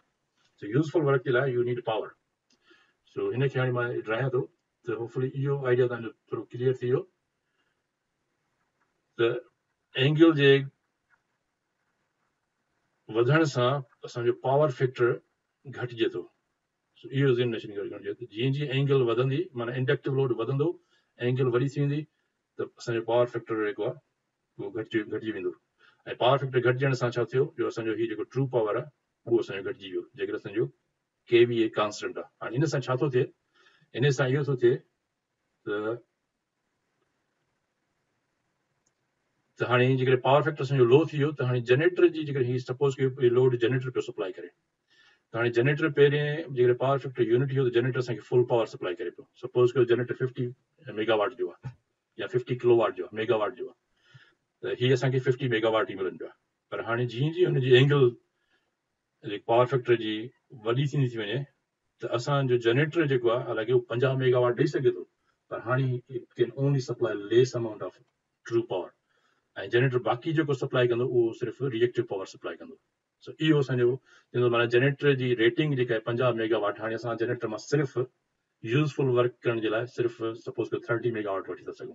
माना 20 मेगावाट असांजा सिर्फ़ु हिन रिएक्टिव पावर में वेस्ट थी था वञनि. सो इन सां छा थींदो त हाणे हिन एंगल खे तव्हां ॾिसो त माना रिएक्टिव पावर वधी, हिते रिएक्टिव पावर कुझु घटि आहे, हिते रिएक्टिव पावर वधे थो. हाणे रिएक्टिव पावर सप्लाई करण जे लाइ छा हूंदो आहे त जनरेटर जे एक्साइटर खे असां वधीक एक्साइट कंदा आहियूं, माना हुन में वधीक फील्ड करंट असां ॾींदा आहियूं त in order to provide this amount of reactive power. So generator खे इहो रिएक्टिव पावर सप्लाई करणो आहे. तो जनरेटर रिएक्टिव पावर सप्लाई कंदो त रिएक्टिव पावर सप्लाई करणु ईंदो आहे थ्रू एक्साइटेशन वधाइण सां. ऐं एक्साइटेशन माना हाणे डिमांड वधी वई त भई तव्हां जनरेटर खे वधीक एक्साइट कयो. ॿियनि लफ़्ज़नि में तव्हांजो जनरेटर जेको रोटर आहे हुनजी वाइंडिंग, जंहिंखे फील्ड वाइंडिंग चइबो आहे, त फील्ड वाइंडिंग ओवर हीट थी वेंदी. सो पावर फैक्टर जे घटिजण जे करे हिकिड़ो त असांजो इहो मसइलो थियो त हिकिड़ो किलोवाट असांजा जनरेटर जी कैपेसिटी घटिजी वई. ॿियो वरी इहो थियो त जनरेटर खे वधीक रिएक्टिव पावर सप्लाई करणो थो पए, तंहिंजे करे उहो जनरेटर जो एक्साइटर ओवर हीट थी वेंदो ऐं ट्रिप थी सघे थो. ऐं उहो रोटर जेको वाइंडिंग डैमेज बि थी सघे थी. ऐं जेकॾहिं उहो रोटर जी वाइंडिंग बर्न थी वई त माना तव्हांजो जनरेटर बर्न थी वियो. ऐं हुन में तव्हां सम्झी सघो त केतिरी इकोनॉमिकल कास्ट हुन में इन्वॉल्व हूंदी, हिन जे रिपेयर जी, मेंटेनेंस में जी, केतिरा महीना उहो पावर स्टेशन बंदि हूंदो उहो जनरेटर. सो तव्हांजो माना ह्यूज इकोनॉमिकल कास्ट हिन में इन्वॉल्व हूंदी आहे जेकॾहिं प्रोटेक्शन सही न आहे त. हाणे हिकिड़ो इहो थियो. ॿियो वरी इहो थींदो त जीअं जीअं एक्साइटेशन वधाइबी आहे त उन सां गॾु वोल्टेज बि वधंदी आहे. ऐं हीअ बेसिक रूल आहे त जेतिरी मैग्नेटिक फील्ड तव्हांजी स्ट्रांग हूंदी ऐं तव्हां जंहिं स्पीड सां जनरेटर हले थो त इन जो वन ऑफ द जो फेराडेज इक्वेशन्स तव्हां पढ़ी हूंदी वोल्टेज जूं, त उहो डिपेंड कंदी आहे त एक्साइटेशन वधाइण सां बि, स्पीड जे वधाइण सां बि हुनजी कंडक्टर जी लेंथ. त कंडक्टर जी जेका लेंथ आहे उहा त फिक्स आहे जनरेटर में. त हाणे जनरेटर खे जी वोल्टेज वधाइण लाइ सिर्फ़ु ॿ तरीक़ा आहिनि. हिकिड़ो या त हुनजी स्पीड तव्हां वधायो, मैग्नेटिक फील्ड एतिरी स्पीड सां तेज़ वधंदी, या वरी तव्हांजो हुनजी मैग्नेटिक फील्ड जी स्ट्रेंथ खे वधायो, यानी फील्ड करंट खे तव्हां वधायो. सो इहे टे तरीक़ा हूंदा आहिनि. सो लेंथ असां नथा वधाए सघूं, स्पीड असांजी फिक्स आहे छो त असांखे 50 हर्ट्ज़ सिस्टम खपे, सो असांखे 50 या कोन था वधाए सघूं. टियों वोल्टेज खे वधाइण जो सिर्फ़ु हिकिड़ो ई तरीक़ो आहे, उहो इहो आहे त असां हिनजी एक्साइटेशन वधायूं. सो हमेशह पावर हाउस में तव्हां ॾिसंदो त जेकॾहिं वोल्टेज घटिजी वेंदी आहे त हू हमेशह हुनजी फील्ड करंट वधाईंदा आहिनि, ॿियो कुझु कोन कंदा आहिनि, छो त हुनजी स्पीड खे नथा चेंज करे सघनि. स्पीड फिक्स हूंदी आहे फॉर 50 हर्ट्ज़. ऐं लेंथ जेका कंडक्टर जी जेको जनरेटर ठहियल आहे उन कंडक्टर तव्हां घटाए वधाए सघूं कोन था. त सिर्फ़ु हिकिड़ो फैक्टर आहे हिननि टिनि फैक्टर्स मां, उहो इहो आहे फील्ड करंट खे घटाइण या वधाइण सां असांजे जनरेटर वोल्टेज खे घटाईंदा वधाईंदा आहियूं. सो हिते छा थींदो हुजे, जीअं त असांखे वधीक एक्साइटेशन खपे, तंहिंजे करे वधीक एक्साइटेशन ॾियण सां वरी जनरेटर जी वोल्टेज वधी वेंदी. उन सां छा थींदो त जनरेटर जी वाइंडिंग डैमेज थी वेंदी, छो त वोल्टेज इंक्रीज़ थी वई. ऐं जेकॾहिं जनरेटर जी वाइंडिंग जेका आहे सो हुनजी इंसुलेशन लेवल हूंदी आहे, ऐं उहा जेकॾहिं वोल्टेज एतिरी इंक्रीज़ थी वञे त हुनजी इंसुलेशन बि ओवर हीट थी या डैमेज थी सघे थी हायर वोल्टेज जे करे. सो ॿियो इहो रीज़न थी वियो. टियों वरी छा थींदो त जीअं हुनखे ओवर एक्साइट कबो आहे ऐं वोल्टेज वधी वेंदी आहे त उनजे करे वोल्टेज रेगुलेशन जा इशूज़ अची वेंदा आहिनि. त हाणे जनरेटर हुनखे वोल्टेज खे कीअं रेगुलेट करे, एतिरी जेकॾहिं तमामु एक्स्ट्रा हाई थी वञे त हुन एक्साइटर खे कीअं घटाए वधाए. सो इहे रीज़न्स आहिनि. तव्हां ॾिसंदो त जेकॾहिं सिर्फ़ु एपरेंट पावर कांस्टेंट थो रखिजे ऐं पावर फैक्टर चेंज थियण सां या घटि थियण सां हेॾ सो केतिरा कॉन्सिक्वेंसिस आहिनि. सो हिनखे जेकॾहिं पावर इंजीनियर आहे, को पावर जनरेशन में को कमु करे थो त हुनखे आइडिया थी वेंदो त उनजे जनरेटर में कहिड़ो इफेक्ट थो थिए जेकॾहिं पावर फैक्टर घटि थो थिए त जनरेटर ओवर हीट थी सघे थो जेकॾहिं हुनजो. So always they try to run the generator very close to unity, माना वेरी क्लोज टू 0 डिग्रीज़. पर इहो 0 डिग्रीज़ ते कोन ऑपरेट कबो आहे, हूंदो आहे 32 डिग्रीज़. सो उन पावर फैक्टर हमेशह 0.9 0.95 एतिरो हूंदो आहे वैल्यू. हीअ जेको ऑलमोस्ट वेरी क्लोज टू 0. सो असां 0 खां मथे वेंदासीं त एंगल असांजी जीअं जीअं घटिजी वेंदी असां ऑलमोस्ट 0 डिग्री जे बराबरि जॾहिं पहुचंदासीं 1 2 3 डिग्री जे, त हीअ वैल्यू हूंदो 0.95. ऐं हिते असां जनरेटर्स खे ऑपरेट कंदा आहियूं. It be very stable operation. हुन में वोल्टेज रेगुलेशन जो प्रॉब्लम कोन हूंदो, ओवर वोल्टेज जो प्रॉब्लम कोन थींदो, ओवर एक्साइटेशन असां कोन कंदासीं. ही जेके बि इन सां जनरेटर जी जेका किलोवाट कैपेसिटी आहे, so it will be fully utilised, त हुन में वेस्ट ऑफ पावर जेको थींदो ई कोन। सो इहे बेनिफिट्स हूंदा आहिनि जेकॾहिं असां हुन पावर फैक्टर खे इम्प्रूव कंदासीं। सो उमेद ही तव्हांखे हिन पॉइंट मां इहो नुक़्तो क्लियर थियो त जेके बि की पॉइंट्स आहिनि मां हिनखे हाईलाइट कयो आहे ब्लैक में, रेड में, डिफरेंट कलर्स में, त तव्हांखे आइडिया थींदो त पावर फैक्टर जे लो थियण सां जेकॾहिं असांजो एपरेंट पावर डिमांड साॻी आहे त हिन ट्रू पावर ते कहिड़ो फ़र्क़ु थो पए ऐं हिन पूरे सिस्टम ते कहिड़ो फ़र्क़ु थो पए। इन जे लाइ फर्दर डिटेल सां अञा अॻिते स्लाइड्स में कंदासीं। ऐं ॿियो सीनियरियो वरी इहो आहे त जेकॾहिं फर्ज़ कयो त किलोवाट पावर जेको उहो असांजो कॉन्स्टेंट आहे, उन सूरत में ॾिसूं त पावर फैक्टर ते सिस्टम ते कहिड़ो असर थो पए जेकॾहिं असांजो पावर फैक्टर चेंज थो थिए। त हिन में वरी मां छा कयो आहे, हिन में इहे तव्हां ॾिसंदो त हिते असांजो पावर पी जेको आहे रेड, उहो जेकॾहिं असांजो कॉन्स्टेंट आहे ऐं असांजो पावर फैक्टर हाणे चेंज थो थिए, तव्हां ॾिसंदो ही वैल्यू असां कॉन्स्टेंट रखियो, हिनखे असां घटाए वधायूं कोन था, दिस रिमेन्स हियर। त हाणे छा थो थिए, जीअं जीअं हिन जी एंगल बैटरी मां ठाहियूं आहिनि, हिकिड़ो हिते आहे, हिते आहे, हाणे तव्हां हिन एरो खे ॾिसंदो त तव्हां ॾिसंदो ही एरो, ग्रीन एरो जेको आहे, it increases, it becomes bigger and bigger and bigger. ऐं साॻे वक़्तु ही असांजो जेको reactive power, it also gets in more and more and more and more. जीअं जीअं हे असां जीअं हेॾे वेंदासीं, अञा बि हेॾे वञूं, जेकॾहिं सपोज़ कयो असां हिन जाइ ते वञूं, असांजी ही पावर फैक्टर हेतिरो हुजे हिन एंगल ते, त हाणे असांजो वरी ही एरो अञा हिन खां वधीक हिते फुल थी वियो। त हाणे हिते तव्हां ॾिसो त ही एरो असांजो फुल रेडियस कोन्हे, रेडियस त असांजो हिन जाइ ते हूंदो आहे, रेडियस हिन जाइ ते आहे, ही माना हिन खां घटि आहे। त तव्हां ॾिसंदो त हिन में छा थियो, ही असांखे छा थो ज़ाहिर करे, ही एस इज़ इक्वल आहे वी आहे, ही असां ॾिसी आहियूं। हाणे हिन में वोल्टेज जेका जनरेटर जी उहा त कॉन्स्टेंट हूंदी आहे, तंहिंजे करे हिते असां ॾिसंदा त S is directly proportional to I, यानी ही असांजो जेको एपरेंट पावर आहे, इन जो इहो त वधंदो, हाणे हिन में वधे पियो एपरेंट पावर। एरो तव्हां ॾिसंदो ही arrow, this is the bigger arrow, this is bigger arrow, this is even bigger arrow. त हिन जो मतिलबु ही जीअं जीअं वधे थो, त हिन जो मतिलबु त वोल्टेज साॻी थी रहे, त ॿियनि लफ़्ज़नि में करंट वधंदो थो वञे। माना हाणे हिन सूरत में छा थियो त जेकॾहिं असांजो किलोवाट पावर जेकॾहिं असांजो कॉन्स्टेंट आहे, त पावर फैक्टर जे घटि थियण जे करे, यानी एंगल वधण जे करे असांजो करंट जेको आहे उहो वधी थो वञे। हाणे इहो करंट जेकॾहिं जनरेटर ही सपोज़ कयो असांखे पावर सप्लाई थो करे पियो एतिरो, त असां जेकॾहिं पुअर पावर फैक्टर हूंदो त हाणे जनरेटर खे has to supply more current at lower power factor. जीअं जीअं पावर फैक्टर असांजो घटि थींदो त generator has to supply more current. हाणे जनरेटर जी सपोज़ कयो हिकिड़ी रेटिंग आहे, ऐं ही सपोज़ कयो जनरेटर जी रेटिंग जी हेतिरी आहे, फर्ज़ कयो 50 मेगावाट आहे, ऐं 50 मेगावाट ते जेको जनरेटर सप्लाई थो करे, सपोज़ कयो असांखे 1000 एम सप्लाई करे थो हिन जाइ ते। पर हाणे जीअं जीअं हिन जो पावर फैक्टर घटिबो ईंदो त ही करंट वधंदो वेंदो, त 1000 जी जाइ ते सपोज़ कयो हाणे असांखे चए थो सपोज़ कयो 1500 फॉर आर्ग्यूमेंट जी सेक, त हाणे हिन जो मतिलबु हाणे वधी वियो। हाणे ही जॾहिं करंट 500 एम्पियर वधी वियो हिन जी रेटिंग खां, हिन जी रेटिंग हेतिरी हुई, त अल्टीमेटली तव्हां ॾिसंदो जनरेटर में छा थींदो, जनरेटर ओवर हीट थींदो ऐं हुनजी वाइंडिंग जेका आहे स्टेटर वाइंडिंग, हाणे रोटर न पर स्टेटर वाइंडिंग जेका आहे उहा ओवर हीट थी वेंदी, हिकिड़ो इहो इफेक्ट थींदो त हिन जी ओवर हीटिंग ऑफ जनरेटर। ऐं इहो ओवर करंट जनरेटर मां ज़ाहिर पावर सप्लाई थींदो आहे ट्रांसफॉर्मर्स खे, त ट्रांसफॉर्मर जी जेका रेटिंग आहे उन जी बि इंक्रीज़ थींदी, उनजी वाइंडिंग खे ओवर टेम्परेचर कंदो, छो त नाउ ट्रांसफॉर्मर सप्लाइंग मोर करंट। त उहो जेकॾहिं हुनजी डिज़ाइन कैपेबिलिटी खां वधी वेंदो त ट्रांसफॉर्मर डैमेज थी सघे थो। ॿियो वरी छा थींदो, वोल्टेज ड्रॉप। त जेकॾहिं असांखे ख़बर आहे वोल्टेज ड्रॉप बराबरि हूंदी आहे आई टाइम्स आर, ऐं हिते एसी सिस्टम में असां हिनखे ज़ेड सां शो कंदा आहियूं, आई टाइम्स ज़ेड, छो त ज़ेड में इफेक्ट हूंदो आहे सभिनी जो, रेज़िस्टर, इंडक्टर ऐं कैपेसिटर, हिन टिनी जो इफेक्ट हूंदो आहे, उनखे असां ज़ेड सां ज़ाहिर कंदा आहियूं। त हाणे छा थींदो त वोल्टेज इज़ इक्वल टू हूंदी आहे आई आर। हाणे जेकॾहिं असांजो ही करंट वधी वियो त असांजो वोल्टेज ड्रॉप जेको आहे आई टाइम्स ज़ेड, ज़ेड असांजी फिक्स आहे, ऐं ही जेकॾहिं आई वधी वेंदो त इन जो मतिलबु त असांजी वोल्टेज ड्रॉप जेका आहे उहा वधी वेंदी हायर करंट जे करे। सो हिकिड़ो ओवर हीट थी वियो, ॿियो इशू असांजो वोल्टेज ड्रॉप थी वियो, त माना वोल्टेज जेकॾहिं घटिजी वेंदी पोइ जनरेटर छा कंदो, त generator has to over excite, ऐं जॾहिं वरी generator in order to maintain the voltage, हाणे वोल्टेज साईं जी हेतिरी असांखे रिक्वायर हुई उहा हाणे हेतिरी घटिजी वई, त इनखे वरी वापसि असांखे मथे करण जे लाइ we have to over excite. इन जो मतिलबु थियो त इन कंडीशन में बि छा थींदो, त ॿियो ही असांजी वरी ओवर हीटिंग थींदी वेंदी रोटर वाइंडिंग जी, छो त असांखे ओवर एक्साइट करणो पवंदो in order to bring the voltage to the rated value. त ॿियो इहो थींदो, ओवर हीटिंग थी वेंदी। ऐं ॿियो वरी छा थींदो, ट्रांसमिशन लाइन्स, पावर केबल्स, बस बार्स, इन्हनि सभिनी ऐं ब्रेकर्स, इहे असल में 3 मेजर कंपोनेंट्स हूंदा आहिनि सिस्टम जा पावर केबल्स बि हूंदियूं आहिनि, ट्रांसमिशन लाइन्स बि हूंदियूं आहिनि, ॿियो वरी हूंदो आहे बस बार्स, उन बस बार्स खां अलावा सर्किट ब्रेकर्स, हिननि जी हिकिड़ी डिज़ाइन रेटिंग हूंदी आहे त केतिरो करंट हिन मां पास थिए। त हिन सूरत में जेकॾहिं पावर फैक्टर असांजो रिड्यूस थी वेंदो ऐं किलोवाट डिमांड असांजी साॻी आहे त असांजो जॾहिं करंट वधी वेंदो त उहो करंट हिन रेटिंग्स खां, जेके बस बार जी रेटिंग खां वधी वेंदो, बस बार ओवर थींदी, डैमेज थींदो, केबल्स जेके आहिनि उनजी इंसुलेशन डैमेज थी वेंदी हायर करंट जे करे, ओवर हीट थींदियूं, या सर्किट ब्रेकर एतिरो करंट नथो खणी सघे त उहो डैमेज थी सघे थो या ट्रिप थी वेंदो, जेकर प्रोटेक्शन अथसि त ट्रिप थींदो।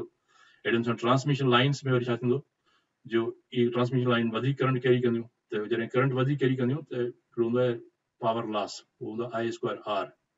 सो ट्रांसमिशन लाइन्स जो ही सपोज कयो इंडक्टेंस त कांस्टेंट आहे, हाणे जॾहिं करंट वधी वेंदो त हुनजो I² अञा वधी वेंदो, त ट्रांसमिशन लाइन लॉसेस वधी वेंदा, ऐं उनखे मूं हिते वरी हेठि लिखियो आहे त माना ट्रांसमिशन लाइन जा लाइन लॉसेस वधी वेंदा, ऐं उन खां अलावा जेकी केबल्स आहिनि उहे ओवर हीट थींदियूं, छो त केबल्स जेके हूंदियूं त उन मां बि हेवी करंट जॾहिं पास थींदो त उहे ओवर हीट थींदियूं, उन्हनि जी इंसुलेशन डैमेज थी वेंदी।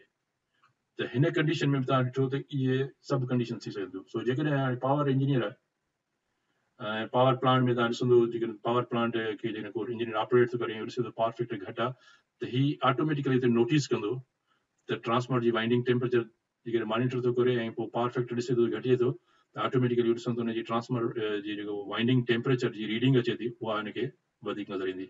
U will see that there is a rise in the temperature, winding temperature of the transformer, winding temperature of a generator, temperature जेकॾहिं मॉनिटर कंदो त उहा बि तव्हांखे ख़बर पवंदी त उहो also it will increase। अहिड़े नमूने सां केबल्स जो इंक्रीज थींदो, ब्रेकर जो, सो हर शइ इन सभिनी जो डिपेंड थो करे इन पावर ते, पावर फैक्टर ते। त इहे ॿ वॾा तव्हांखे कॉन्सिक्वेंसिस सम्झ में अची वियो त हिन जे करे छा थो थिए, एक्साइटर खे ओवर एक्साइट करणो पवंदो, उनजे करे उहो हुनजे रोटर जी फील्ड जेका आहे उहा डैमेज थी सघे थी, हालांकि हिन जी प्रोटेक्शन सिस्टम्स हूंदा आहिनि। पर हिन हिते आइडिया ॿुधाइण जो इहो त हिन मां इहो असांखे आइडिया थी वियो त ही कंडीशन्स थी सघनि थियूं। हाणे इन्हनि कंडीशन्स जी जॾहिं असांखे ख़बर आहे त then we can design a better protection system. So basically चवण जो मक़सदु इहो त इहे असां इनखे सिस्टम खे, पावर फैक्टर खे सम्झण खां पोइ असांखे इहा ख़बर पवंदी त असां कीअं हुनजो प्रोटेक्शन बहितर डिज़ाइन करे सघूं, वोल्टेज ड्रॉप खां कीअं हुनखे अवॉइड करे सघूं। तंहिंजे करे बहितर डिज़ाइन इहा आहे त भई तव्हां हिन जे पावर फैक्टर खे घटायो, ऐं पावर फैक्टर खे कीअं घटाइजे। सो ही जेके ॿ इफेक्ट्स मूं तव्हांखे ॿुधायूं, ॿ कंडीशन्स मोस्टली इहे मुमकिन थींदियूं आहिनि। हाणे इन खां पोइ जेके बि असां रीज़न्स पढ़ियासीं उनजो थोरो डिटेल सां ते मां हिन ॿिनि टिनि स्लाइड्स में रखियो आहे, त उनखे फर्दर वरी असां डिस्कस कयूं त इफेक्ट जेको जनरेटर्स ते थियो हुन लो पावर फैक्टर जे करे कहिड़ो कहिड़ो थियो, जेको असां हींअर डिस्कस कयोसीं उनखे उन में ॿ टे पॉइंट्स मां एड कयूं आहिनि। ॿियो त हिकिड़ो इहो थियो त जनरेटर जी किलोवाट कैपेसिटी जेका आहे उहा रिड्यूस थी वेंदी जेकॾहिं पावर फैक्टर असांजो रिड्यूस थी वियो। उन सां छा थींदो, जो जनरेटर विल बी ओवरलोडेड जेकॾहिं असांखे रेटेड पावर उन खां वठिणो आहे त। हाणे हुनजी कैपेसिटी घटिजी वई आहे ऐं असां जेकॾहिं वधीक पावर था उन खां छिकणु चाहियूं उन लो पावर फैक्टर ते, त ही जनरेटर ओवरलोड थींदो, इट कैन बी डैमेज।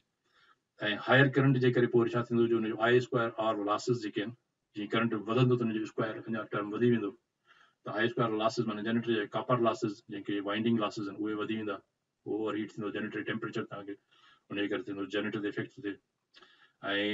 ऐं करंट वधण सां छा थींदो, त वाइंडिंग रेजिस्टेंस वधंदी, जॾहिं वाइंडिंग रेजिस्टेंस ओवर हीट थींदी ऐं रेजिस्टेंस वधंदी ओवर हीटिंग जे करे, त उन सां छा थींदो, रेजिस्टेंस वधण सां वरी वोल्टेज ड्रॉप वधी वेंदो। सो हिकिड़ो त करंट जे करे वोल्टेज ड्रॉप वधंदो, प्लस हुनजी रेजिस्टेंस वधंदी हीट जे करे, तंहिंजे करे हुनजी जेका वाइंडिंग जेका जनरेटर जी टर्मिनल वोल्टेज आहे उन में वोल्टेज ड्रॉप थींदी। ऐं उन वोल्टेज ड्रॉप खे वरी मेंटेन करण जे लाइ जनरेटर जो जेको एक्साइटेशन सिस्टम आहे, ऑटोमेटिक वोल्टेज रेगुलेटर, उहो किक इन कंदो, उहो वधीक उनखे ओवर एक्साइट कंदो टू मेंटेन द वोल्टेज। उन सां वरी छा थींदो, एक्साइटर ओवर हीट थी वेंदो, एक्साइटर डैमेज थी सघे थो जेकॾहिं ओवर हीट थींदो त। पर उन सां वरी ॿियो इहो थींदो त जनरेटर जी टर्मिनल वोल्टेज वरी उहा इंक्रीज थी सघे थी। वरी टर्मिनल वोल्टेज इंक्रीज थींदी त वरी उन सां वरी साॻियो ई असांजे लाइ इशू थींदो, वरी हिन जी एक्साइटेशन जेका आहे अॻिते पोइ हिनखे रेगुलेट करण जो मसइलो थींदो। त रेगुलेटर हुनखे अहिड़े नमूने सां फायर कंदो, एतिरो फील्ड करंट ॾींदो जो वोल्टेज मेंटेन थिए। वरी वोल्टेज मेंटेन थियण सां वोल्टेज ड्रॉप थींदी। सो इहे माना इश्यूज़ जेके बि आहिनि उन लाइ खे अवॉइड करण लाइ पोइ छा थींदो, उन लाइ हिकिड़ो तरीक़ो इहो थींदो भई जनरेटर खे तव्हां चेंज कयो, वॾी साइज़ जो जनरेटर लॻायो। हाणे पावर फैक्टर घटण जे करे ही जेके बि इश्यूज़ आया इन्हनि जो सोल्यूशन हिकिड़ो त इहो थींदो भई या तव्हां जनरेटर खे वॾी साइज़ जो लॻायो जनरेटर। हाणे वॾी साइज़ जो जनरेटर लॻाइण जो मतिलबु इकनॉमिकल इशू, त माना हाणे तव्हांखे वधीक पैसा ख़र्च करणा पवंदा, वधीक इन्वेस्टमेंट करणी पवंदी सिर्फ़ु पावर फैक्ट्री खे, पर उन जी पावर फैक्ट्री खे जेकॾहिं असां इम्प्रूव कयूं then we don't have to put bigger size generator. ऐं जेनेरेटर जी वॾी साइज़ जो जेनेरेटर लॻाइण सां वरी इहो थींदो त उतां जो जेको फॉल्ट करंट आहे उहो वधी वेंदो। उन जो मतिलबु आहे तव्हांखे वरी ब्रेकर नवां चेंज करणा पवंदा वॾी साइज़ जा, या रिएक्टर लॻाइणा पवंदा। So it's a huge cost involved in order to maintain or in order to run the system at low power factor. जेकॾहिं सिस्टम खे असांखे लो पावर फैक्टर ते रन कयूं त उन जे लाइ असांखे हीअ सभु शयूं करणी पवंदियूं। ब्रेकर वॾा लॻाइणा पवंदा, केबल्स वॾियूं लॻाइणी पवंदियूं, कंडक्टर साइज़ वधाइणी पवंदी। जेके ट्रांसमिशन लाइन्स 1000 किलोमीटर वञनि थियूं उन जा कंडक्टर वधीक साइज़ थींदा, माना उन जे लाइ तव्हांजी कास्ट इकोनॉमिकल कास्ट जेका ह्यूज थी वेंदी if we are going to run the system at low power factor. So इहो वॾे में वॾो मसलो आहे, इहो सम्झणु ज़रूरी हो। ऐं नेक्स्ट टॉपिक जेका आहे पॉइंट इहा आहे ट्रांसफॉर्मर्स जी। त जनरेटर्स ते इफेक्ट थियो, ट्रांसफॉर्मर्स ते बि साॻियो इफेक्ट थींदो, त उनजी किलोवाट कैपेसिटी घटिजी वेंदी। हालांकि ट्रांसफॉर्मर जी किलोवाट कैपेसिटी कोन हूंदी आहे केवीए में ॾिनल, पर उनखे जेकर असां इन टर्म्स ऑफ किलोवाट में ॾिसंदासीं त ट्रांसफॉर्मर उन खां वधीक लोड न सप्लाई कंदो, ओवरलोड थींदो, वाइंडिंग टेम्परेचर वधी वेंदो, त उन में इहे इन जा मसला आहिनि। ऐं ॿियो वरी इहो थींदो त लो पावर फैक्टर करे जेकॾहिं जनरेटर ते इफेक्ट थो थिए, जनरेटर ओवर एक्साइट थो थिए, त हायर वोल्टेज जनरेटर मां ईंदी, उहा हायर वोल्टेज जॾहिं ट्रांसमिशन लाइन मां ईंदी ट्रांसफॉर्मर में, त ट्रांसफॉर्मर जेको आहे हायर वोल्टेज खे अञा वधीक स्टेप अप कंदो, त वोल्टेज अञा वधी वेंदी। त उन जे लाइ वरी ट्रांसमिशन लाइन्स, इंसुलेटर्स ऐं सभिनी ते इफेक्ट थींदो हायर वोल्टेज जो। सो इहो इफेक्ट आहे, त उन सां ईअं थी सघे थो। ट्रांसमिशन लाइन्स में ऐं पावर केबल्स में ईंदासीं त उन में वरी छा थींदो, जो लो पावर फैक्टर जे करे उन्हनि खे they have to supply more current, तंहिंजे करे उन मोर करंट सप्लाई करण जे करे उन ट्रांसमिशन लाइन्स लॉसिस वधी वेंदा, प्लस केबल्स जेके आहिनि केबल्स ओवर हीट थींदियूं, उनजी इंसुलेशन डैमेज थींदी। ऐं केबल्स तव्हांखे ख़बर केबल्स मोस्ट एक्सपेंसिव हूंदियूं आहिनि, अंडरग्राउंड हूंदियूं आहिनि, ऐं उनजो तमामु ह्यूज कास्ट इन्वॉल्व हूंदियूं आहिनि, कापर केबल्स हूंदियूं आहिनि, सो उन्हनि ते इहो इफेक्ट थींदो। साॻिए नमूने सां स्विच गियर में इहो थींदो त जेकॾहिं लो पावर फैक्टर ते असांखे सप्लाई करिणो आहे रेटेड लोड, त उन सां छा थींदो, जो कंडक्टर साइज़ या हिन जो जेको ब्रेकर जे अंदरि उनखे चइबो आहे कॉन्टेक्ट सरफेस एरिया, त अंदरि जेके ब्रेकर जे बॉटल्स जे अंदरि वैक्यूम हुजे या मेन जेके टर्मिनल्स हूंदा आहिनि, जेके आयल में इनवर्स हूंदा आहिनि, उन्हनि टर्मिनल्स जो जेको सरफेस कॉन्टेक्ट सरफेस आहे, जेके ॿ कॉन्टेक्ट पाण में मिलनि था, उनजे एरिया खे वधाइणो पवंदो, न त उहा बर्न थी डैमेज थींदा कॉन्टेक्ट, माना सर्किट ब्रेकर खे वॾो करणो पवंदो। उन जो मतिलबु त सर्किट ब्रेकर खे हटाए बिगर साइज़ जा सर्किट ब्रेकर लॻाइणा पवंदा। अहिड़े नमूने सां बस बार्स खे बि चेंज करणो पवंदो। बस बार्स जी हिकिड़ी साइज़ हूंदी आहे, 2 इंच 4 इंच जी बस बार्स हूंदियूं आहिनि, उन में करंट कैपेसिटी हूंदी आहे, उन बस बार्स खे वधीक तव्हां वॾियूं बस बार लॻाइबियूं या डबल साइज़ उनजी कबी, त उन जो मतिलबु तव्हांखे मोर कास्ट इज़ इन्वॉल्व। सो इहे सभु शयूं इन लो पावर फैक्टर जे करे आहिनि। ऐं इन जो आख़िरी जेको इशू आहे उहो आहे वोल्टेज रेगुलेशन जो। त इन जे करे लो पावर फैक्टर जे करे जीअं मूं तव्हांखे ॿुधायो त वोल्टेज वधी सघे थी ओवर एक्साइटेशन जे करे, ऐं लॉसिस जे करे वोल्टेज ड्रॉप थींदी साॻिए नमूने सां। त वोल्टेज ड्रॉप थींदी, वरी वोल्टेज वधंदी घटंदी, so it will be a big problem to maintain or to regulate the voltage on the power system. So इहे सभु शयूं उन सां जेके पोइ वरी इन वोल्टेज खे रेगुलेट करण लाइ एक्स्ट्रा इक्विपमेंट लॻाइणा पवंदा आहिनि, जेके इन वोल्टेज खे मेंटेन कनि। सो उहे तमामु सोफिस्टिकेटेड एडवांस सिस्टम्स लॻाइणा पवंदा। So it will be very expensive. So तव्हां इन मां ॾिठो त इहे जेके मेजर इफेक्ट्स आहिनि, इहे सॼे पावर सिस्टम ते कीअं इफेक्ट था कनि, सिर्फ़ु पावर फैक्टर जे करे। तंहिंजे करे असांजी कोशिशि इहा हूंदी आहे, पावर कंपनी जेके बि आहिनि उन्हनि जी कोशिशि इहा हूंदी आहे त पावर फैक्टर उन्हनि जे सिस्टम जो घटि में घटि हुजे, almost very close to unity. तंहिंजे करे एडवांटेजिस आहिनि हिन जा कहिड़ा, त जेकॾहिं असां हुन पावर सिस्टम खे यूनिटी या वेरी क्लोज टू यूनिटी जे सां जेके रन कजे, यूनिटी ते कॾहिं बि ऑपरेट कोन कंदा आहिनि, generators still have to supply some amount of reactive power, so the motors खे इनखे मैग्नेटाइजेशन खपे, त it's very close to unity असां मेंटेन कंदा आहियूं। It's the most desirable point, power system खे हिते ऑपरेट कजे यूनिटी जे क़रीब क़रीब, यानी angle should be very very close to zero. पोइ उन सां छा थींदो, त उन जेका किलोवाट डिमांड आहे उहा वञी मैच कंदी केवीए डिमांड सां।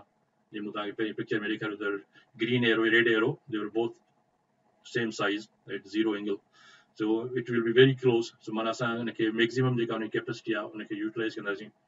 ऐं उन सां गॾु इहो थींदो जेको मूं तव्हांखे पूरी कास्ट ॿुधाई, ट्रांसफॉर्मर्स जेके लो पावर फैक्टर ते जनरेटर्स वॾा लॻाइणा पवंदा, ट्रांसफॉर्मर्स चेंज करणा पवंदा, केबल्स चेंज करणी पवंदियूं, त सॼी जनरेटिंग प्लांट जी ट्रांसमिशन जी माना पूरे पावर सिस्टम जी जेका कैपिटल कास्ट आहे उहा रिड्यूस थी वेंदी. then you don't need those bigger generators, bigger transmission lines, bigger conductors. त इहा सॼी कैपिटल कास्ट जेका आहे सो उन ते इफेक्ट थो करे. जेकॾहिं असां क्लोज टू यूनिटी रन कंदासीं then all this cost will be reduced. ऐं उन सां जेको प्राइम मूवर आहे, जेको जनरेटर खे जेको मूव थो करे टर्बाइन, उन जी किलोवाट कैपेसिटी जेका आहे उहा इज़ बेटर यूटिलाइज्ड. छो त असल में किलोवाट जनरेटर जो जेको हूंदो आहे उहो kilowatt is coming from the turbine या मेगावाट ताईं जेके चऊं. त मेगावाट पावर जनरेटर खे असल में ईंदो आहे त उहो मैकेनिकल पावर सप्लाई कंदी आहे टर्बाइन. त ॿियनि लफ़्ज़नि में जेकॾहिं जनरेटर 50 मेगावाट जो आहे ऐं उहो जेकॾहिं असांजो 30 मेगावाट ते थो हले, त ॿियनि लफ़्ज़नि में असां जेको फ्यूल बर्न था कयूं टर्बाइन खे रन करण जे लाइ, उहा स्टीम टर्बाइन आहे, त उन में जेको असां जेतिरो बि ऑयल बर्न कयोसीं स्टीम प्रोड्यूस करण जे लाइ, उहो असां ऑयल त वधीक बर्न कयोसीं, ऐं टर्बाइन जेका असांजी सिर्फ़ु असांखे 30 मेगावाट ॾिए थी जनरेटर मां. त पावर फैक्टर खे इम्प्रूव करण सां छा थींदो ॿियनि लफ़्ज़नि में, त जनरेटर खां असां रेटेड किलोवाट वठंदासीं. ॿियनि लफ़्ज़नि में त असां प्राइम मूवर जेको असांजो टर्बाइन आहे उन ते असां जेतिरो फ्यूल ख़र्च पिया कयूं उहो असांजो घटि थींदो ऐं असांजी किलोवाट कैपेसिटी उहा इम्प्रूव थी वेंदी. सो हुनजी जेका प्राइम मूवर जी या टर्बाइन्स जी kilowatt capacity is better utilise ॿियनि लफ़्ज़नि में. ऐं साॻिए नमूने सां जनरेटर कैपेसिटी किलोवाट कैपेसिटी उहा इंक्रीज़ थी वेंदी. साॻिए नमूने सां वरी ट्रांसफॉर्मर्स, ट्रांसमिशन लाइन्स या लॉसिस घटिजी वेंदा, उनजी किलोवाट कैपेसिटी इंक्रीज़ थींदी. त ही सभई शयूं जॾहिं कैपेसिटी इंक्रीज़ थींदियूं त they are represented by efficiency. So in short term में या समराइज़ कयूं त असां इनखे चई सघूं भई ओवरऑल प्लांट जी जेका एफिशिएंसी आहे उहा इम्प्रूव थींदी जेकॾहिं पावर फैक्टर असांजो is very close to unity. ऐं एफिशिएंसी ते मां हिकिड़ी अलॻि प्रेज़ेंटेशन तव्हांखे वेबिनार ॾींदुसि. It's a very interesting topic. ऐं तव्हां ॾिसो त एफिशिएंसी कीअं इम्प्रूव थी करे एनर्जी ऑडिट्स में, स्पेशली एनर्जी मैनेजमेंट सिस्टम्स में इन एफिशिएंसी वॾो रोल आहे. त हिकिड़ी मां अलॻि हिकिड़ी प्रेज़ेंटेशन तव्हांखे वेबिनार हिकिड़ो असां रखंदासीं एफिशिएंसी ते, त पूरे सिस्टम जी एफिशिएंसी कीअं थी हले. अॼु जी जेके मॉडर्न इंडस्ट्रीज़ आहिनि या जेके बि एडवांस कंट्रीज़ आहिनि उन में गुज़िरियल 20 साल 25 सालनि खां वठी इहो ट्रेंड आहे how to improvise the efficiency of their system. जंहिंजे करे ड्राइव सिस्टम्स ऐं ॿिया डिजिटल कंट्रोल सिस्टम्स आहिनि, इहे सभु यूज़ था थियनि हुन एफिशिएंसी ते. उहो मां अलॻि तव्हांखे हिकिड़ो वेबिनार ॾींदुसि एफिशिएंसी ते, त तव्हांखे पूरी पिक्चर नज़र ईंदी त एफिशिएंसी सां केतिरी इम्प्रूवमेंट थिए थी, केतिरी सेविंग्स थियनि थियूं एफिशिएंसी सां, उहो असां हुन ते. त ओवरऑल तव्हां ॾिसंदो त यूनिटी रन करण सां पूरे पावर सिस्टम जो जी एफिशिएंसी जेका आहे उहा इम्प्रूव थींदी आहे. ऐं ॿियो वोल्टेज रेगुलेशन तव्हां ॾिठो त उहा बि इम्प्रूव थींदी. जेकॾहिं असां यूनिटी पावर फैक्टर थियूं त असांजी फ्लक्चुएशन वोल्टेज में एतिरी घणी कोन हूंदी जो असां वोल्टेज खे मेंटेन कयूं. सो रेगुलेशन जेका आहे प्रॉपर हूंदी ऐं पावर सिस्टम में डिस्टर्बेंस कोन हूंदियूं, ऐं जॾहिं सिस्टम सॼो स्मूथली ऑपरेट कंदो जेकॾहिं क्लोज टू यूनिटी हुजे. त हाणे असां चऊं था असांखे आइडिया थी वियो, इहा ख़बर पइजी वई त पुअर पावर फैक्टर जे करे इफेक्ट्स कहिड़ा अचनि था, कॉन्सिक्वेंसिस कहिड़ा ड्रास्टिक आहिनि. पर जेकॾहिं power factor close to unity आहे त उन जा एडवांटेज कहिड़ा आहिनि. त हाणे असां चऊं था त पोइ पावर फैक्टर्स खे असां खे इम्प्रूव करण जा तरीक़ा कहिड़ा आहिनि. असां त कीअं उनखे असां जेकॾहिं पावर फैक्टर पुअर थी वञे त उनखे असां कीअं इम्प्रूव करे क्लोज टू यूनिटी आणियूं. त हाणे असां उन मेथड्स खे मां तव्हांखे क्विकली हिकिड़ी स्लाइड में ॿुधाईंदुसि त उन जा मेथड्स कहिड़ा आहिनि, त उनखे कीअं इम्प्रूव कजे. त उन जे लाइ ही आहिनि मेथड्स. हाणे हिकिड़ो त इहो आहे त भई जेकी स्पेशल टाइप ऑफ मोटर्स आहिनि, जीअं मूं तव्हांखे ॿुधायो त मैक्सिमम जेको लोड अचे थो उहो असांजो अचे थो इंडक्शन मोटर्स मां. 70% इंडस्ट्रीज़ में जेके मोटर्स आहिनि, त या त वरी असां हुन मोटर्स खे जेकी हींअर एडवांस मोटर्स आहिनि, नवां मोटर्स आहिनि, नयूं डिज़ाइन्स आहिनि, उहे स्पेशल टाइप ऑफ मोटर्स आहिनि, उनखे यूज़ कयूं जंहिंजो पावर फैक्टर मोटर जी तव्हां कंहिं बि इंडक्शन मोटर जी नेम प्लेट या सिंक्रोनस मोटर जी नेम प्लेट ॾिसो त हुन लिखियलु हूंदो आहे पावर फैक्टर. त इहो मोटर रेटेड पावर सप्लाई कंदो केतिरे पावर फैक्टर ते, ऐं उहो पावर फैक्टर मोटर डिज़ाइनर खे कीअं ख़बर पए त इहो पावर फैक्टर केतिरो आहे. त उहो जॾहिं डिज़ाइन कंदा त डिज़ाइन जे वक़्त में हिनखे ख़बर हूंदी त हिन मोटर जी इंडक्टेंस केतिरी आहे, रेजिस्टेंस केतिरी आहे, क्वाइल जी इंडक्टेंस रेजिस्टेंस मां ई कैलकुलेट कयो वेंदो आहे त केतिरो पावर फैक्टर ते उहो मोटर ऑपरेट करे थो. त हुनजी बेटर डिज़ाइन हूंदी आहे. हुन बेटर डिज़ाइन में या स्पेशल डिज़ाइन हूंदी आहे जंहिंमें उहो इंडक्टेंस ऐं कैपेसिटेंस ऐं कैपेसिटेंस बि हूंदी आहे. असल में इंडक्टर ऐं बॉडी जे मोटर जी बॉडी जे विच में सेल्फ इंडक्टेंस हूंदी आहे, कैपेसिटेंस हूंदी आहे.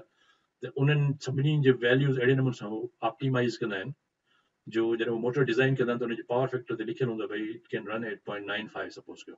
0.9 ते जेकॾहिं मोटर ऑपरेट थो करे, बजाए जेकॾो मोटर आहे जंहिंजी नेम प्लेट आहे 0.8, पावर फैक्टर तो वधीक लो आहे, अगरि 0.9 ते तो ऑपरेट करे त माना इट विल बी बेटर। सो हिकिड़ो त इहो तरीक़ो आहे त नवा मोटर्स जेके इंडस्ट्रीज़ में आहिनि पुराणनि मोटर्स मां छुटकारो हासिल करे नवा मोटर्स लॻाइनि स्पेशल जेके डिज़ाइन्स आहिनि, इन सां हुनजी कास्ट वधी वेंदी आहे ऑब्वियसली। त ॿियो तरीक़ो कहिड़ो आहे? ॿियो तरीक़ो वरी इहो आहे त कुझु इंडक्शन मोटर्स में हिकिड़ो ही मेथड यूज़ थींदो आहे जेके चवंदा आहिनि फेज़ एडवांसर, ऐं ही स्पेशल टाइप जा मोटर्स हूंदा आहिनि, उनमें ही सिस्टम्स लॻियल हूंदा आहिनि। पर ही असल में मां तव्हांखे ॿुधायां थो त ही तरीक़ा आहिनि, उनमें अॼुकल्ह कहिड़ा तरीक़ा यूज़ था थियनि।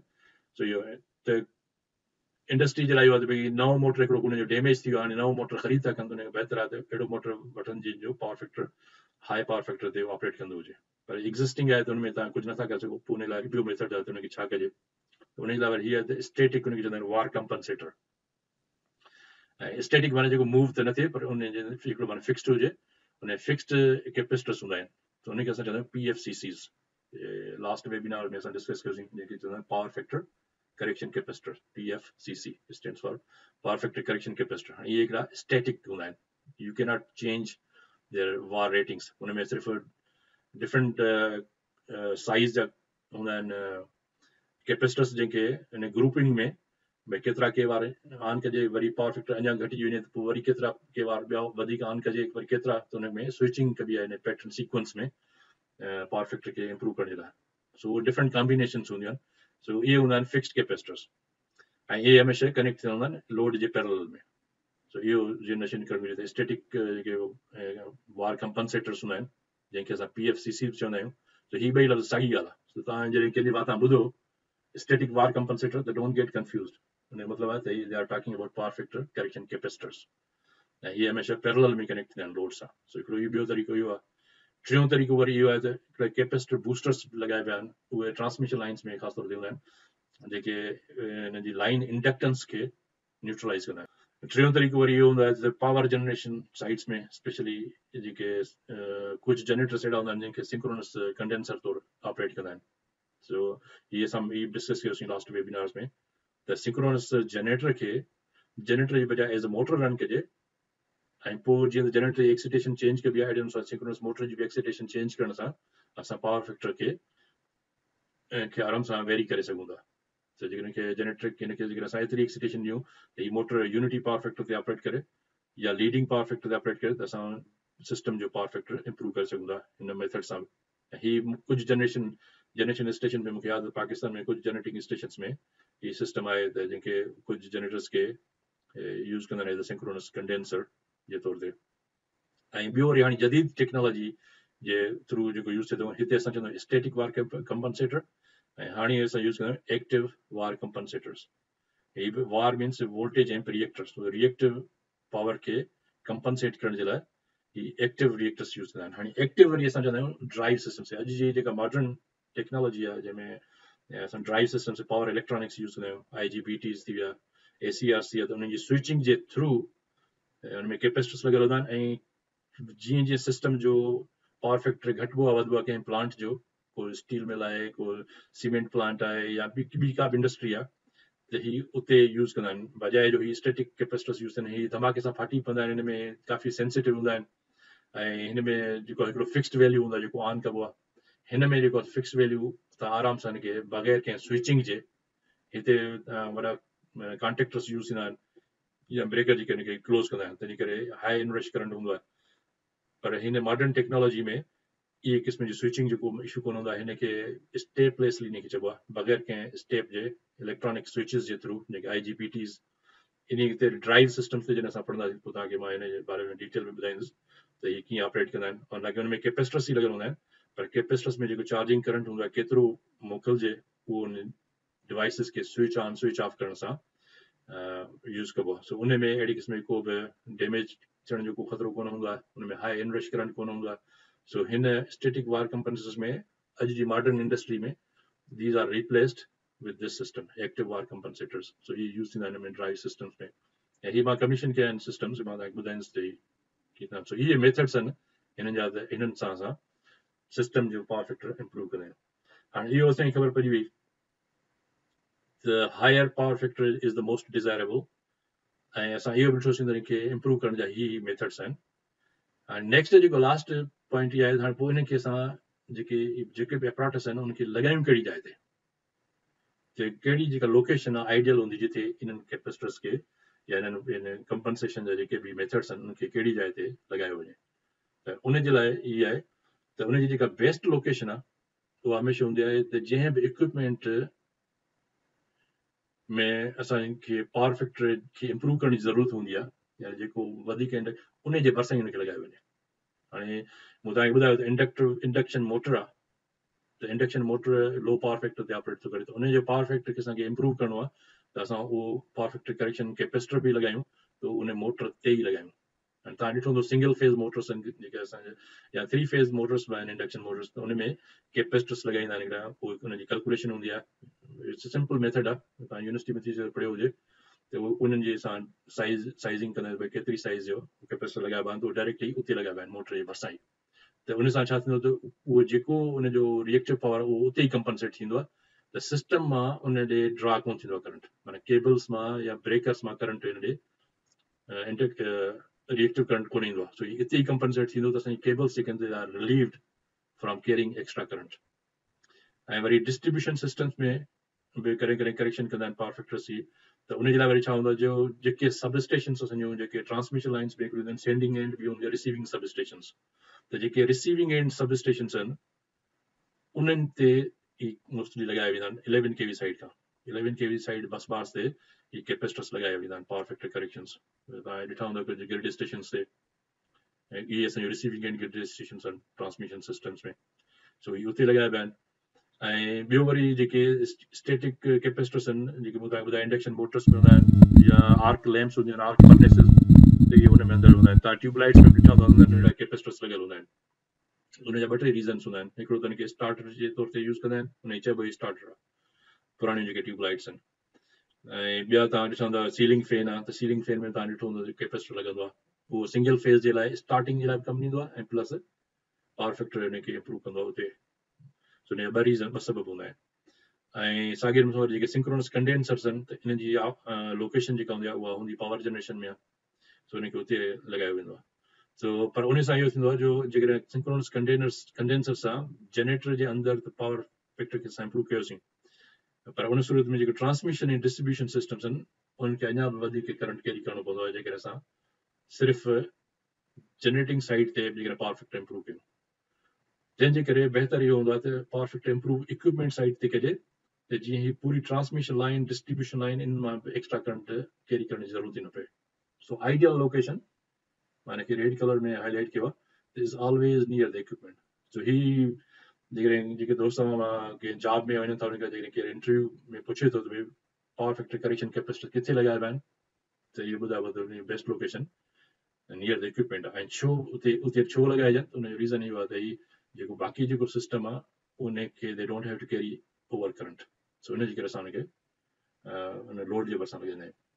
ऐं उनखे लॻाइण सां इहो थींदो तव्हांजी ओवरऑल इम्प्रूव छो कंदा आहियूं पावर फैक्टर, इन सां असांजे सॼे पूरे पावर सिस्टम जी इफिशियंसी इम्प्रूव थी थिए, ॿियो जेके बि इकोनॉमिकल कॉस्ट आहिनि सो उहे सभु रिड्यूस थी वेंदियूं आहिनि, तंहिंजे करे असां इहे पावर फैक्टर खे हमेशह इम्प्रूव कंदा आहियूं।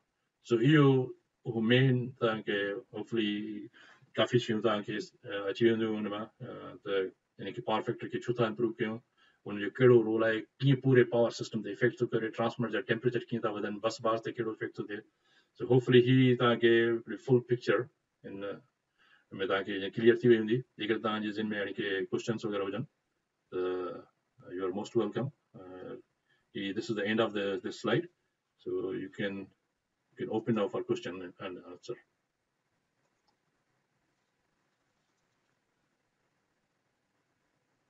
So हाणे तव्हांखे क्वेश्चन्स वग़ैरह हुजनि त you are most welcome.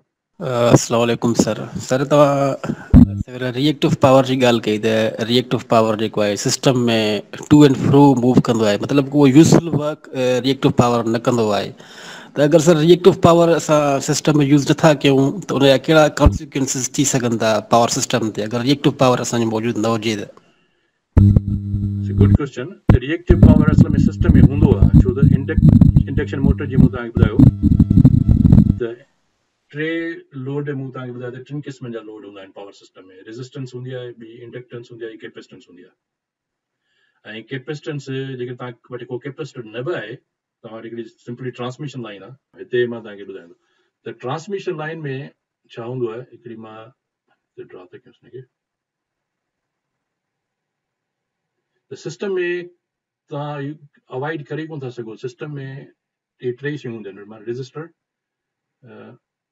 Resistance हूंदी हूंदी आहे हर कंहिं जेका बि केबल हूंदी आहे, की को कॉइल हूंदो आहे, ऐं ॿिया असां वटि मोटर्स त हूंदा ई हूंदा आहिनि।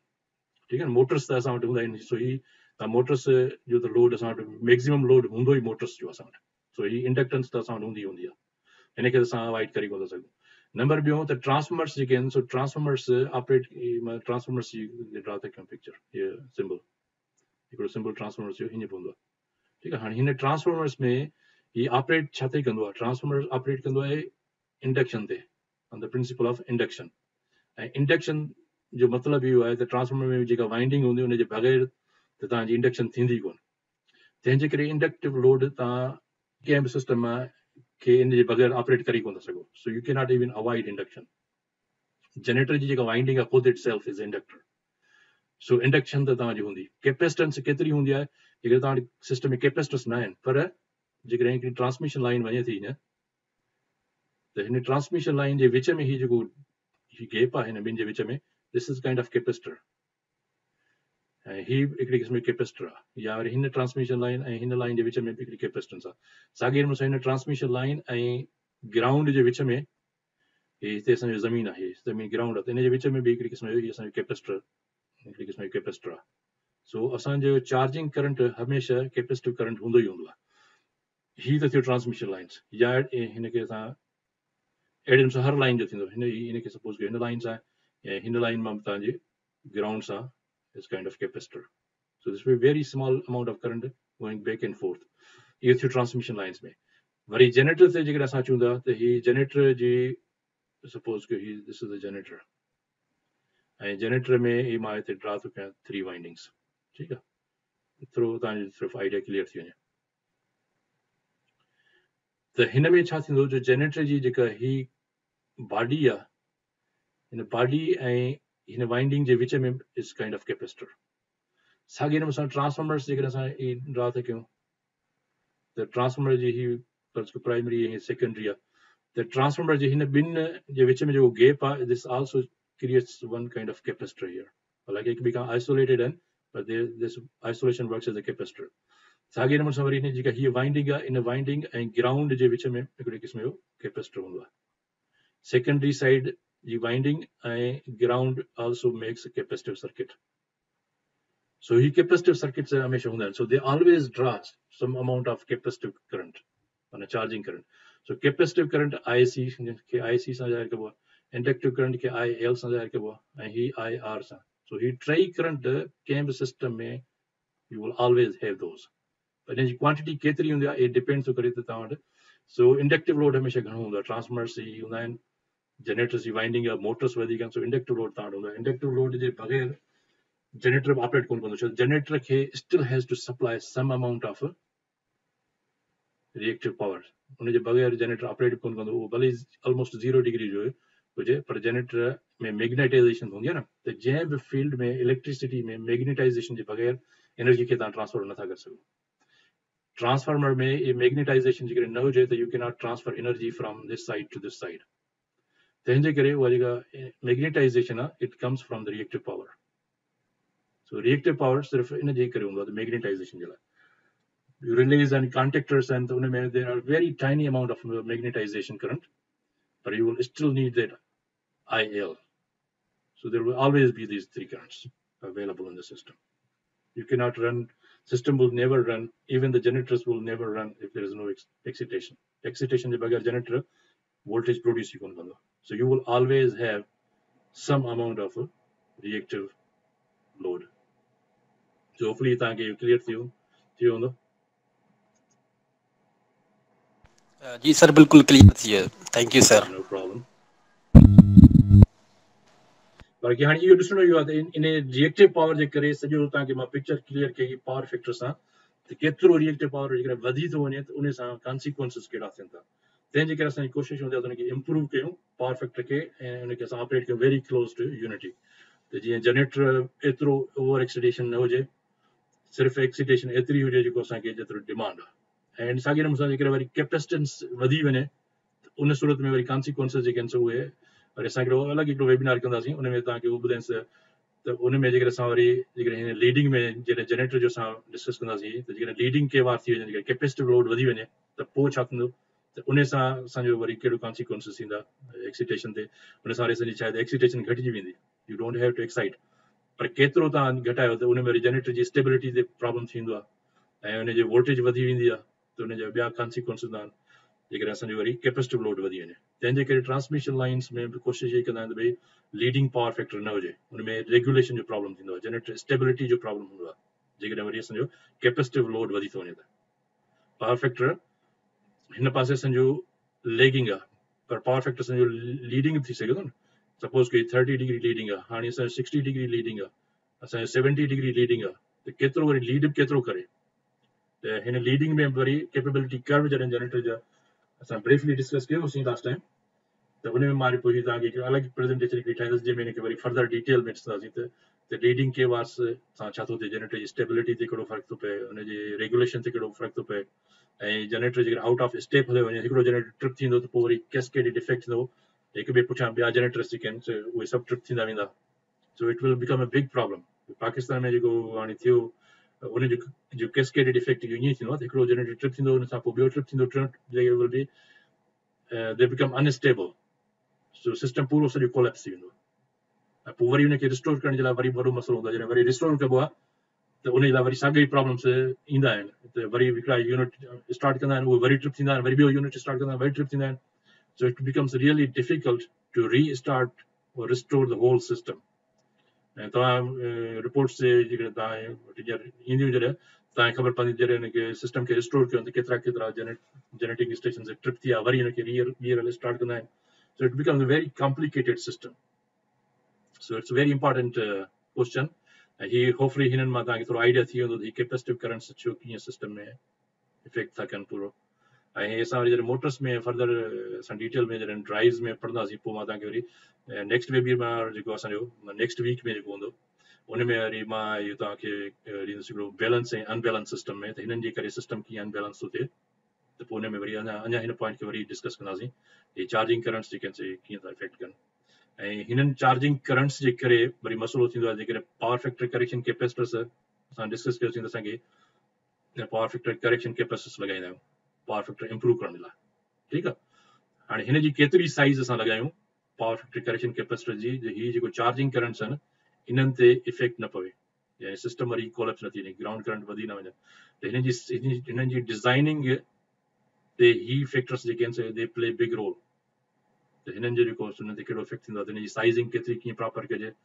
त जेकर तव्हां डिज़ाइन इंजीनियर थियण था चाहियो then you will need to know all this other problems the things that can happen in the system how they will affect on the overall capacitance of this system वरी harmonic issues इन सां थींदा आहिनि त हिन सां वरी inter harmonics कीअं थींदी आहे सो हिननि जी डिज़ाइन करण बि इज़ अ बिग आर्ट त जेकर तव्हां डिज़ाइन इंजीनियर तव्हां सिर्फ़ु पावर फैक्टर कैपेसिटर डिज़ाइन था कयो कंहिं सिस्टम जा त इहा it's itself a big field त कैपेसिटर्स में तव्हां इंडस्ट्री में वञो था जेके कैपेसिटर ठाहिनि था there are so many jobs opportunities you will find जेकर तव्हां नॉलेज आहे कैपेसिटर्स जे बारे में फ्यूज़िस जे बारे में तव्हां सिर्फ़ु हिकिड़ी फ्यूज़ फैक्ट्री में वञो था यू कैन फाइंड जॉब या जेकर तव्हां हिकिड़ो सिस्टम डिज़ाइन इंजीनियर आहियो तव्हां सिर्फ़ु डिज़ाइन था कयो कंपोनेंट्स जा त हिन जी भई फलाणे सिस्टम में हिन साइज़ जो कैपेसिटर हुजे हिन साइज़ जो इंडक्टर हुजे हीअ जेकर पावर फैक्टर लॻाइजे त पूरे सिस्टम जी तव्हांखे स्टडी करणी पवंदी त हिन सिस्टम में असांखे पावर फैक्टर जेकर लॻाइणो हुजे त कहिड़ी साइज़ जो लॻाइजे उहो ॿिया इशूज़ त क्रिएट कोन कंदो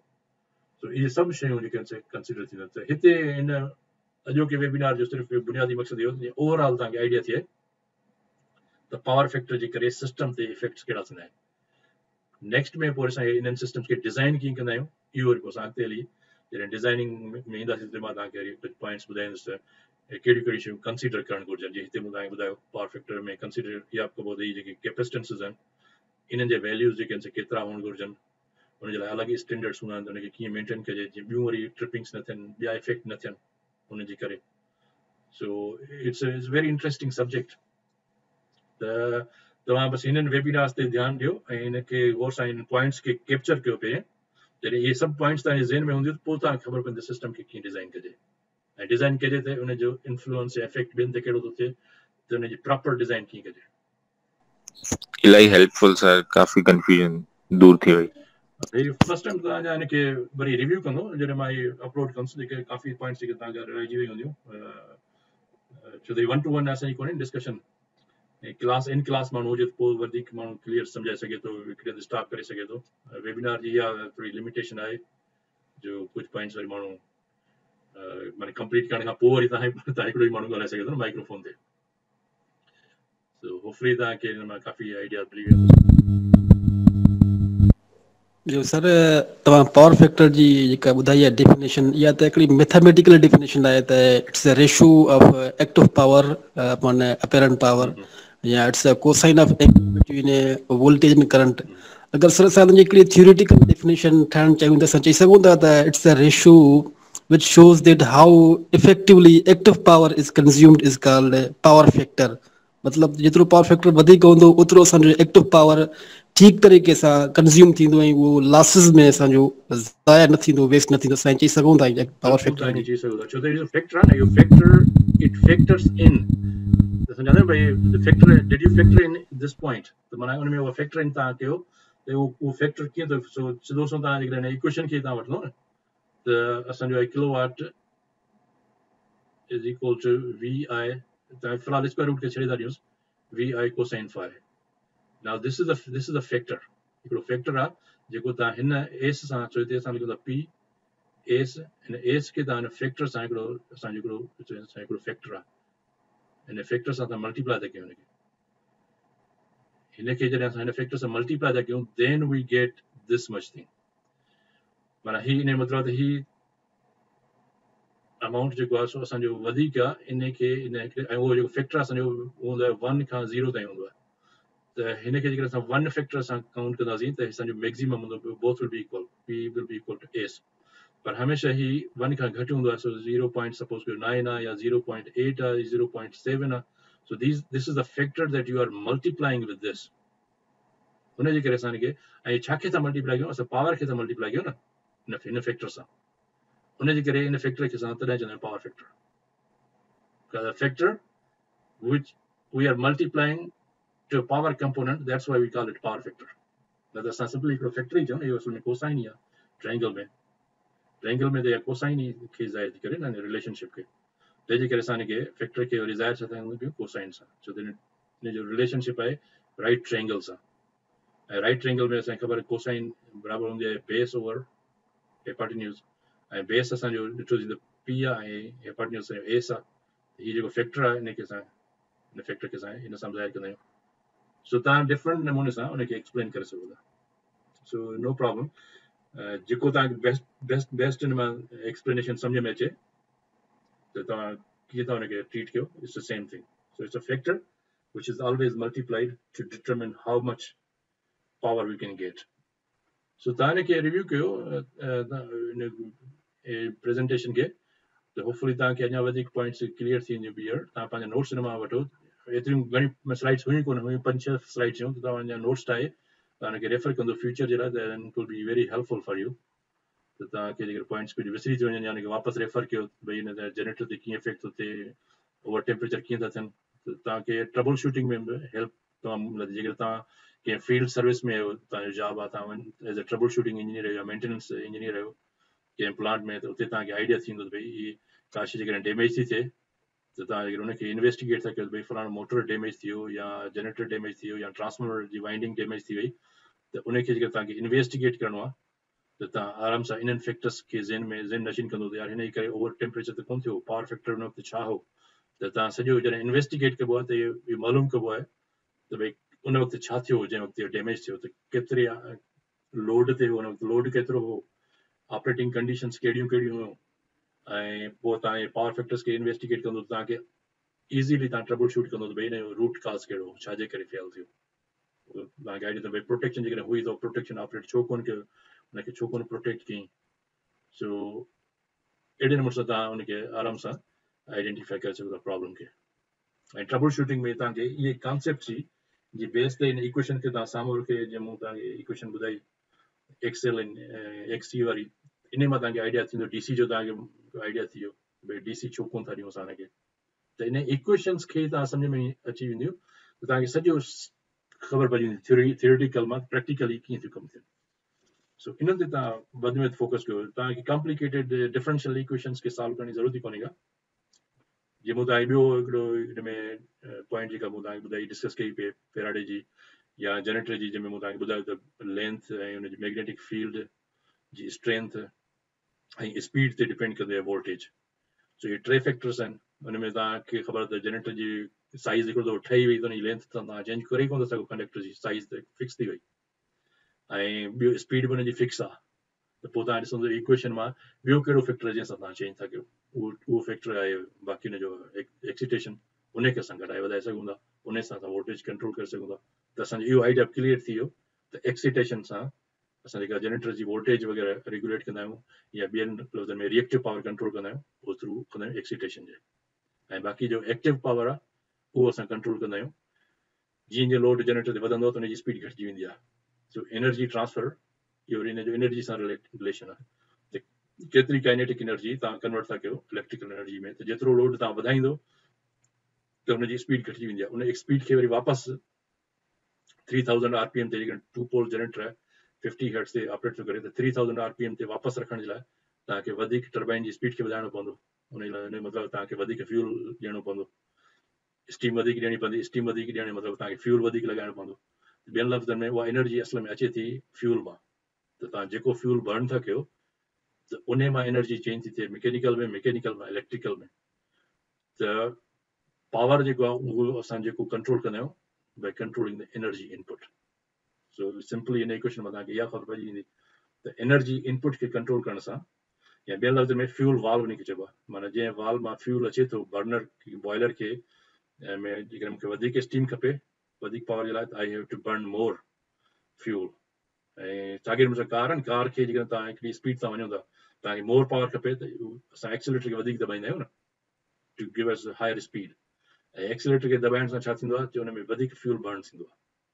so it's a simple equation. त इहो आइडिया तव्हांखे क्लियर जॾहिं थी वियो तव्हांखे ख़बर पइजी वेंदी त हाणे जेकॾहिं असांखे वधाइणो आहे पावर त we have to control the fuel valve. Fuel valve कीअं कंट्रोल थींदो आहे उन सां वरी पावर जनरेशन में अलॻि ॿिया रिलेटेड खोड़ सारा ॿिया सब सिस्टम्स आहिनि.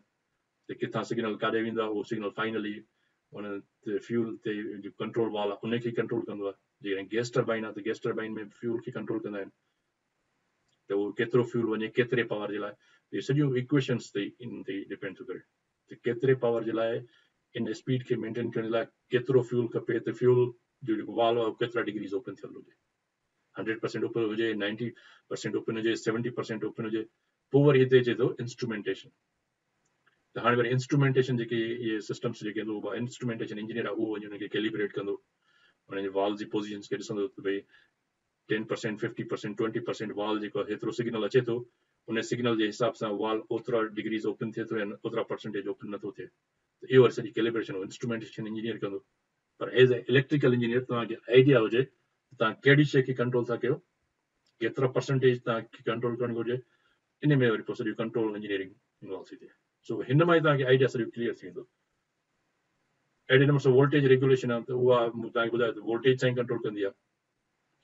त हुन वोल्टेज AVR जेको कंट्रोल सिस्टम आहे उन में कहिड़ा सिग्नल्स कहिड़ा फीडबैक अचनि था करंट जा ऐं उनखे पोइ असां कीअं कंट्रोल कंदा आहियूं त हुन में वरी सॼी पावर इलेक्ट्रॉनिक्स अची थी वञे. त हुनजी फायरिंग एंगल चेंज थींदी आहे. जेतिरो लोड हुजे जेतिरी वोल्टेज खपे उन हिसाब सां ओतिरो परसेंटेज करंट हिन में फील्ड में असांखे मोकिलिणो हूंदो आहे. ओतिरा परसेंट या ओतिरो करंट जेतिरो असांखे मोकिलिणो हूंदो उन लाइ जेको असांजो AVR सिस्टम आहे उन जे जा जेके कंपोनेंट जेके फायरिंग कंदा आहिनि इलेक्ट्रॉनिक कंपोनेंट्स उन्हनि जी फायरिंग चेंज थींदी आहे असल में. त सिग्नल जेको ऑपरेटर उनखे चेंज कंदो आहे वोल्टेज जो उहो त इलेक्ट्रिक सिग्नल हूंदो आहे. उहो इलेक्ट्रिक सिग्नल वेंदो आहे एक्साइटर जी सेट पॉइंट खे चेंज कंदो आहे. उहो वरी फायरिंग एंगल खे चेंज कंदो आहे. उहो फायरिंग एंगल वरी ओतिरो करंट मोकिलींदी आहे एक्साइटर में. सो इहे वरी सॼा कंट्रोल सिस्टम्स इन डेप्थ जेके तव्हांखे इन मां ई तव्हांखे ख़बर पइजी वेंदी त कीअं था चेंज थियनि. सो हिन में तव्हांखे बिग पिक्चर ख़बर पइजी वई न त वोल्टेज कंट्रोल था कयो तव्हां थ्रू एक्सिटेशन. हाणे एक्सिटेशन खे वरी पोइ सिग्नल जेको तव्हां मोकिलियो था उहो वरी अंदरि एक्सिटेशन में कहिड़ा सब सिस्टम्स आहिनि उहे कीअं था ऑपरेट थियनि. U can become instrumentation engineer, you can become a control engineer, you can become a maintenance engineer, you can become a protection engineer. त हिननि मां ई तव्हांखे सॼी उन्हनि शयुनि जी आइडिया थींदी त उन्हनि शयुनि खे तव्हां कीअं कंट्रोल कयो त दे शुड मेंटेन ऐं जेके लिमिट ते पहुची वञनि त उन शइ खे तव्हां ट्रिप करणु चाहियो था छो त इन खां वधीक जे कॉन्सिक्वेंसिस आहिनि सो डैमेजिंग कॉन्सिक्वेंसिस तंहिं उनखे उते ट्रिप कराइणु घुरिजे पर ट्रिपिंग सां वरी तव्हांखे आइडिया थींदो त भई केतिरो लोड आहे उनखे एतिरे लोड ते ट्रिप कराइजे त उनजे लाइ ब्रेकर जेको आहे सो केतिरा दफ़ा ट्रिप कंदो त वरी ब्रेकर जी मेंटेनेंस जी ज़रूरत पवंदी तंहिंजे करे अवॉइड कजे त ट्रिपिंग त थिए ई न ऐं सिस्टम जो लोड घटाए छॾिजे त वधीक बहितर आहे बजाए जो तव्हां ट्रिपिंग थिए वरी ऑन ऑफ कयो ऐं साॻिए नमूने सां सुभाणे वरी जेको असांजो वेबिनार हूंदो मोटर्स जे बारे में हूंदो त उन में बि ईअं ई बेसिक कॉन्सेप्ट्स क्लियर करे पोइ तव्हांखे आइडिया थींदो त भई मोटर जे कंहिंसां डैमेज कीअं था थियनि ऐं कॾहिं कॾहिं तव्हां ॾिसंदो कंहिं प्लांट में इलेक्ट्रिशियन मोटर ट्रिप थी वियो उनखे रिसेट करे वरी स्टार्ट कंदा आहिनि मोटर ट्रिप थी वियो वरी रिसेट करे वरी स्टार्ट कंदा आहिनि तव्हां 2-3 दफ़ा स्टार्ट कंदो U will burn the motor ऐं उहो छो मोटर बर्न थींदा उहो वरी असां सुभाणे के वेबिनार में उनखे डिस्कस कंदासीं आइडियाज़ खे सो होपफुली हिन में तव्हांखे बिग पिक्चर तव्हांखे क्लियर थी वेंदो ओवरऑल सॼे सिस्टम जो पावर ट्रायंगल बि इहो ई असल में आहे इहो तव्हांखे सम्झ में अची वियो 70% तव्हांखे पावर सिस्टम सॼो सम्झ में अची वेंदो हिन में असां तक़रीबन सभु कैप्चर कयूं न शयूं पावर फैक्टर जे करे सॼो सिस्टम कीअं थो ऑपरेट जनरेटर खां वठी ट्रांसमिशन लाइन खां वठी ट्रांसफॉर्मर खां वठी केबल्स ताईं ब्रेकर्स ताईं तव्हांखे सॼो आइडिया थी वियो त उते में ओवर हीटिंग कीअं थी थिए ओवर वोल्टेज कीअं थो डोंट फील शाय तव्हांखे केॾो बि सिंपल क्वेश्चन हुजे तव्हांजे ज़हन में अचे जस्ट थ्रो उहो सिंपल क्वेश्चन ई त सभ खां इम्पोर्टेंट क्वेश्चन हूंदो आहे मतिलबु तव्हां हर बार इहो माइंड कयो त यार मां ॿियो दोस्त मुंहिंजो अलाए छा सम्झंदो या छा इन खां तव्हां U should come out of this confidently केतिरो बि तव्हांजे ज़हन में हुजे भाई हीउ सिंपल क्वेश्चन मां पुछां या न पुछां नो प्रॉब्लम हिते असां हीअं डिस्कशन हिन फोरम जो मतिलबु इहो आहे त असां जेके बि असां वटि आइडियाज़ आहिनि असांजे क्लियर न आहिनि त असां ओपनली डिस्कस कयूं हिक ॿिए सां त जीअं असां सभई हिक ॿिए खां सिखूं यूनिटी पावर फैक्टर आइडियल हूंदो आहे नॉर्मली पर इन जे लाइ छा हूंदो जो पावर जेके कंपनियूं आहिनि उहे पेनलाइज़ कंदियूं आहिनि कंहिं इंडस्ट्री खे उन्हनि जो जेको लोड डिमांड हूंदो आहे छो त इंडस्ट्रीज़ त सभिनी खां वधि में वधि पावर ड्रा कंदियूं आहिनि न सिस्टम खां पोइ उनजे लाइ जेको हुननि जो टैरिफ हूंदो आहे पावर कंपनीज़ जो उहो इंडस्ट्रियल टैरिफ अलॻि हूंदो आहे जीअं कंज़्यूमर्स आहिनि डोमेस्टिक कंज़्यूमर्स आहिनि त असांजी जेका बिलिंग हूंदी आहे उहा चार्जिंग अलॻि हूंदी आहे हुननि जी बिलिंग असांजो जेको हूंदो आहे उहो हूंदो आहे एनर्जी मीटर हूंदो आहे किलो वाट आवर्स में पर इंडस्ट्रीज़ जे लाइ वरी ॿियनि क़िस्म जा मीटर्स हूंदा आहिनि जंहिंखे चवंदा आहिनि KVA kilo watt demand meters जंहिंखे चवंदा आहिनि या केवीए डिमांड मीटर्स हूंदा आहिनि पोइ उहे चवंदा आहिनि भई तव्हां हेतिरी केवीए खां वधीक तव्हां पावर ड्रा न कयो त उहो इन जे करे कंदा आहिनि छो त हुनखे ख़बर आहे त इंडस्ट्री में पावर फैक्टर घटि थी सघे थो पोइ इन सां छा थींदो जेकॾहिं पावर फैक्टर इंडस्ट्री जो घटि आहे त industry will require more current from the system जेकॾहिं इंडस्ट्री मोर करंट तव्हांजे सिस्टम मां डिज़ाइन खां रिक्वायर थी करे त हिन मतिलबु पावर कंपनी खे ट्रांसफॉर्मर वरी साइज़ जा लॻाइणा पवंदा न त उन खां बचण लाइ छा हूंदो जो पावर कंपनी चवंदा भई न तव्हांखे असां डिमांड मीटर लॻायूं था केवीए डिमांड मीटर जंहिंखे चइबो आहे यानी एपरेंट पावर डिमांड मीटर जेकॾहिं तव्हांजी डिमांड हिन खां वधी वेंदी त तव्हांखे वधीक पैसा ॾियणा पवंदा पोइ हुनजी बिलिंग जेका अथव उन हिसाब सां थींदी आहे पोइ इन जे करे पोइ हू कोशिशि कंदी आहे जेको प्लांट जेको फैक्ट्री आहे हुनजो ओनर कोशिशि इहो कंदो भई मां जेको एतिरो इंडक्टिव लोड न लॻायां जो मूंखे वधीक पैसा चार्ज ॾियणा पवनि कंपनी खे छो त कंपनी खे एक्स्ट्रा पावर ॾियण लाइ पोइ हुननि जी कैपेसिटी कंप्रोमाइज़ थींदी आहे न किलो वाट कैपेसिटी त हुनखे they have to put a bigger transformer तंहिंजे करे उहो अवॉइड करण जे लाइ पोइ इन जे लाइ जेको फैक्ट्री ओनर आहे उन जे लाइ सभ खां बहितरीनु इहो हूंदो आहे त हू पंहिंजा पावर फैक्टर करेक्शन कैपेसिटर्स पंहिंजे प्लांट में इंस्टॉल करे त जीअं होॾे वधीक बिलिंग न ॾिए उहो वरी पोइ इन जे लाइ उहो ख़र्चो घटिजी वेंदो आहे पोइ उनजे करे ई पोइ उनखे चवंदा आहिनि फैक्ट्री वारनि सां हुनजी जेका डील हूंदी आहे पावर कंपनीज़ जी उहा इहा हूंदी आहे भई जेके तव्हां हेतिरो इन खां घटि जेके अञा तव्हां वधीक टेक्नोलॉजीज़ चेंज कयो मिसाल जी ॻाल्हि इफिशियंसी इंप्रूव कयो त पावर कंपनियूं मॉडर्न हिननि एडवांस कंट्रीज़ में फैक्ट्रीज़ खे चवंदियूं आहिनि भई तव्हांखे असां हीउ सिस्टम ॾियूं था ख़र्चो असां था भरियूं तव्हां सिर्फ़ु पंहिंजे प्लांट में ही नओं सिस्टम लॻायो ऐं उन मां जेकॾहिं तव्हां हेतिरा मेगावाट एनर्जी असांखे सेव करे ॾिनी त बाक़ी पैसा तव्हांजे इक्विपमेंट जा असां तव्हांखे ॾींदासीं त हिते इहो सिस्टम गुज़िरियल 20 साल 30 सालनि 25 सालनि खां बल्कि 30 सालनि खां हिन मुल्कनि में आहे त हिते कंपनी उनखे चइबो आहे रिबेट त कंपनी खे जेको पावर कंपनियूं आहिनि they give rebate to the industrial owners industries त भई तव्हां जेको आहे सो असांखे हेतिरा मेगावाट सेव करे ॾियो नई टेक्नोलॉजी सां लॻाए त पोइ तव्हांखे असां हुनजो जेको इक्विपमेंट कास्ट आहे जेको तव्हां परचेज़ कंदो उन जा पैसा असां था तव्हांखे ॾियूं पंहिंजे प्लांट में इहो नओं सिस्टम लॻायो। उन सां पावर कंपनी खे वरी बचत इहा थींदी आहे जो बजाए जो पावर कंपनी जो सिस्टम ओवरलोड थी वञे ऐं हुननि खे वॾा ट्रांसफॉर्मर जनरेटर मेंटेन करण लाइ एक्स्ट्रा पैसा उनखे इन्वेस्ट करणा पवनि, त हू उन खां बहितर हूंदो त भई स्मॉल अमाउंट इंडस्ट्रीज़ खे ॾींदा त भई तव्हां असांखे हेतिरा मेगावाट बचाए ॾियो। इहे सॼी जेका एनर्जी मैनेजमेंट हिकिड़ो अलॻि हिकिड़ी फील्ड आहे जेका पूरी इंजीनियरिंग आहे, जेका हाणे पढ़ाईंदा पिया आहिनि, अलॻि हिकिड़ी टेक्नोलॉजी आहे energy and environment energy management, उहा सॼी इन ते डिपेंड थी करे। त उहे यूटिलिटीज़ जेके आहिनि सो उनजा अलॻि डिमांड मीटर्स अलॻि हूंदा आहिनि, सो उन्हनि जी एनर्जी इन जे करे हूंदी आहे। सो मोस्टली जेके ओनर्स आहिनि बिग इंडस्ट्रीज़ जा उहे लॻाईंदा आहिनि पावर फैक्टर करेक्शन कैपेसिटर्स पंहिंजे प्लांट में। पर करप्शन जेकॾहिं मुल्क करप्ट आहे त उते त पोइ कुझु बि थी सघे थो न। उते चवंदा भाउ असां को तव्हांखे भले पावर कंपनी जेका आहे सा असांखे उहे पैसा ॾियूं था, हुनखे खाराईंदा आहिनि पैसा, ऐं पोइ भली सिस्टम ओवरलोडेड हुजे, उहो भली ट्रिपिंग बि थियनि, को मसइलो कोन्हे को, बसि हिक ॿिए सां करप्शन में त ईअं थींदो आहे। सो बस हाणे वाइंड अप कयूं था, पाण वरी सुभाणे मिलंदासीं नेक्स्ट वेबिनार में। उन में असां वरी डिस्कस कंदासीं इंडक्शन मोटर जी बेसिक्स ते।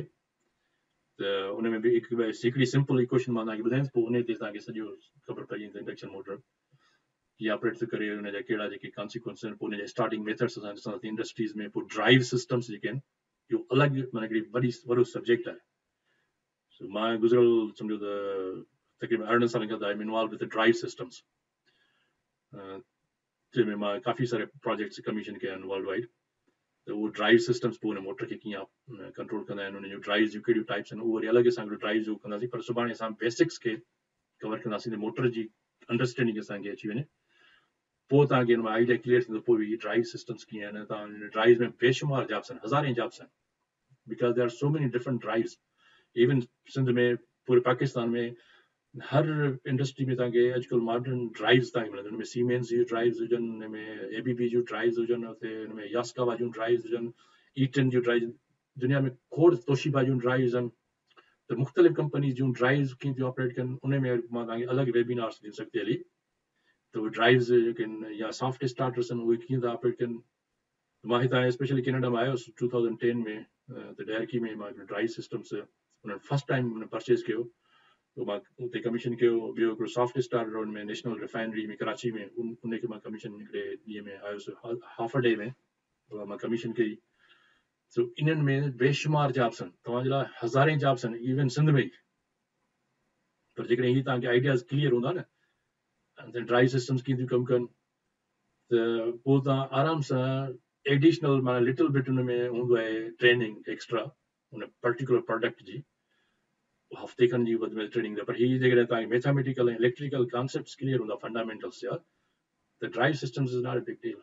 With in a week U can become an expert in drive systems, operate कीअं थियूं कनि।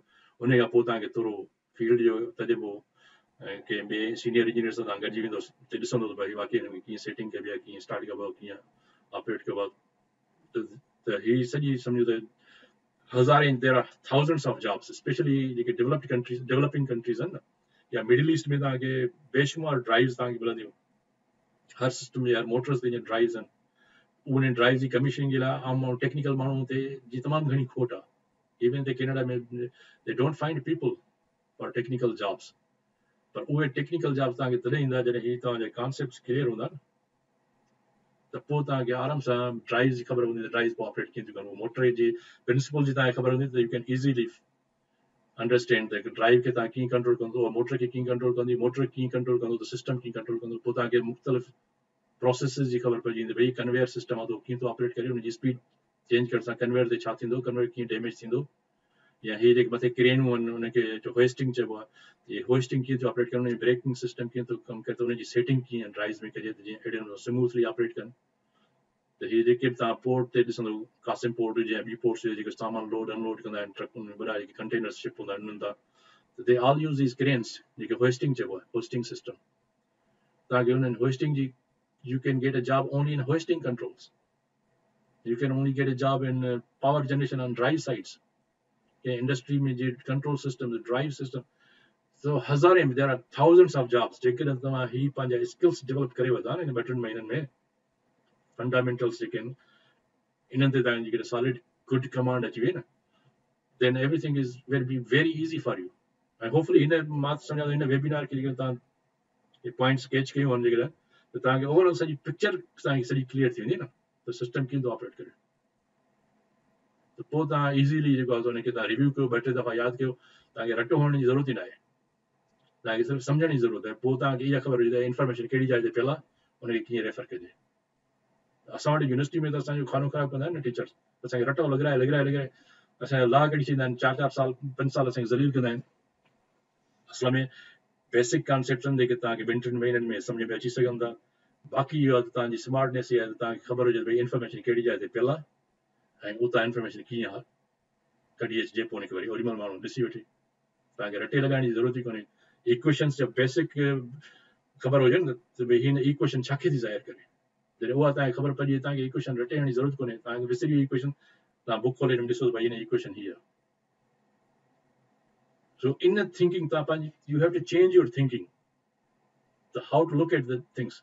माना शयुनि खे कहिड़े एंगल खां तव्हां कीअं ॾिसो, इहो जॾहिं तव्हांजी क्लियर थी वियो न त then it will be easy for you, त जेके सिस्टम्स आहिनि कंट्रोल सिस्टम कीअं था ऑपरेट कनि त उहे तव्हांखे सॼी ओवरऑल पिक्चर, तव्हांजे बेशुमार यूट्यूब्स आहिनि, तव्हां ॾिसंदो यूट्यूब ते हज़ारे तव्हांखे आहिनि शयूं, तव्हां वॉच करे सघो था, मोटर कीअं थो ऑपरेट थिए, हीअ कीअं थो ऑपरेट थिए, हीअ कीअं हूंदी आहे, पर उहे आइडियाज़ तव्हांखे आइडियाज़ हुजनि शयुनि जा,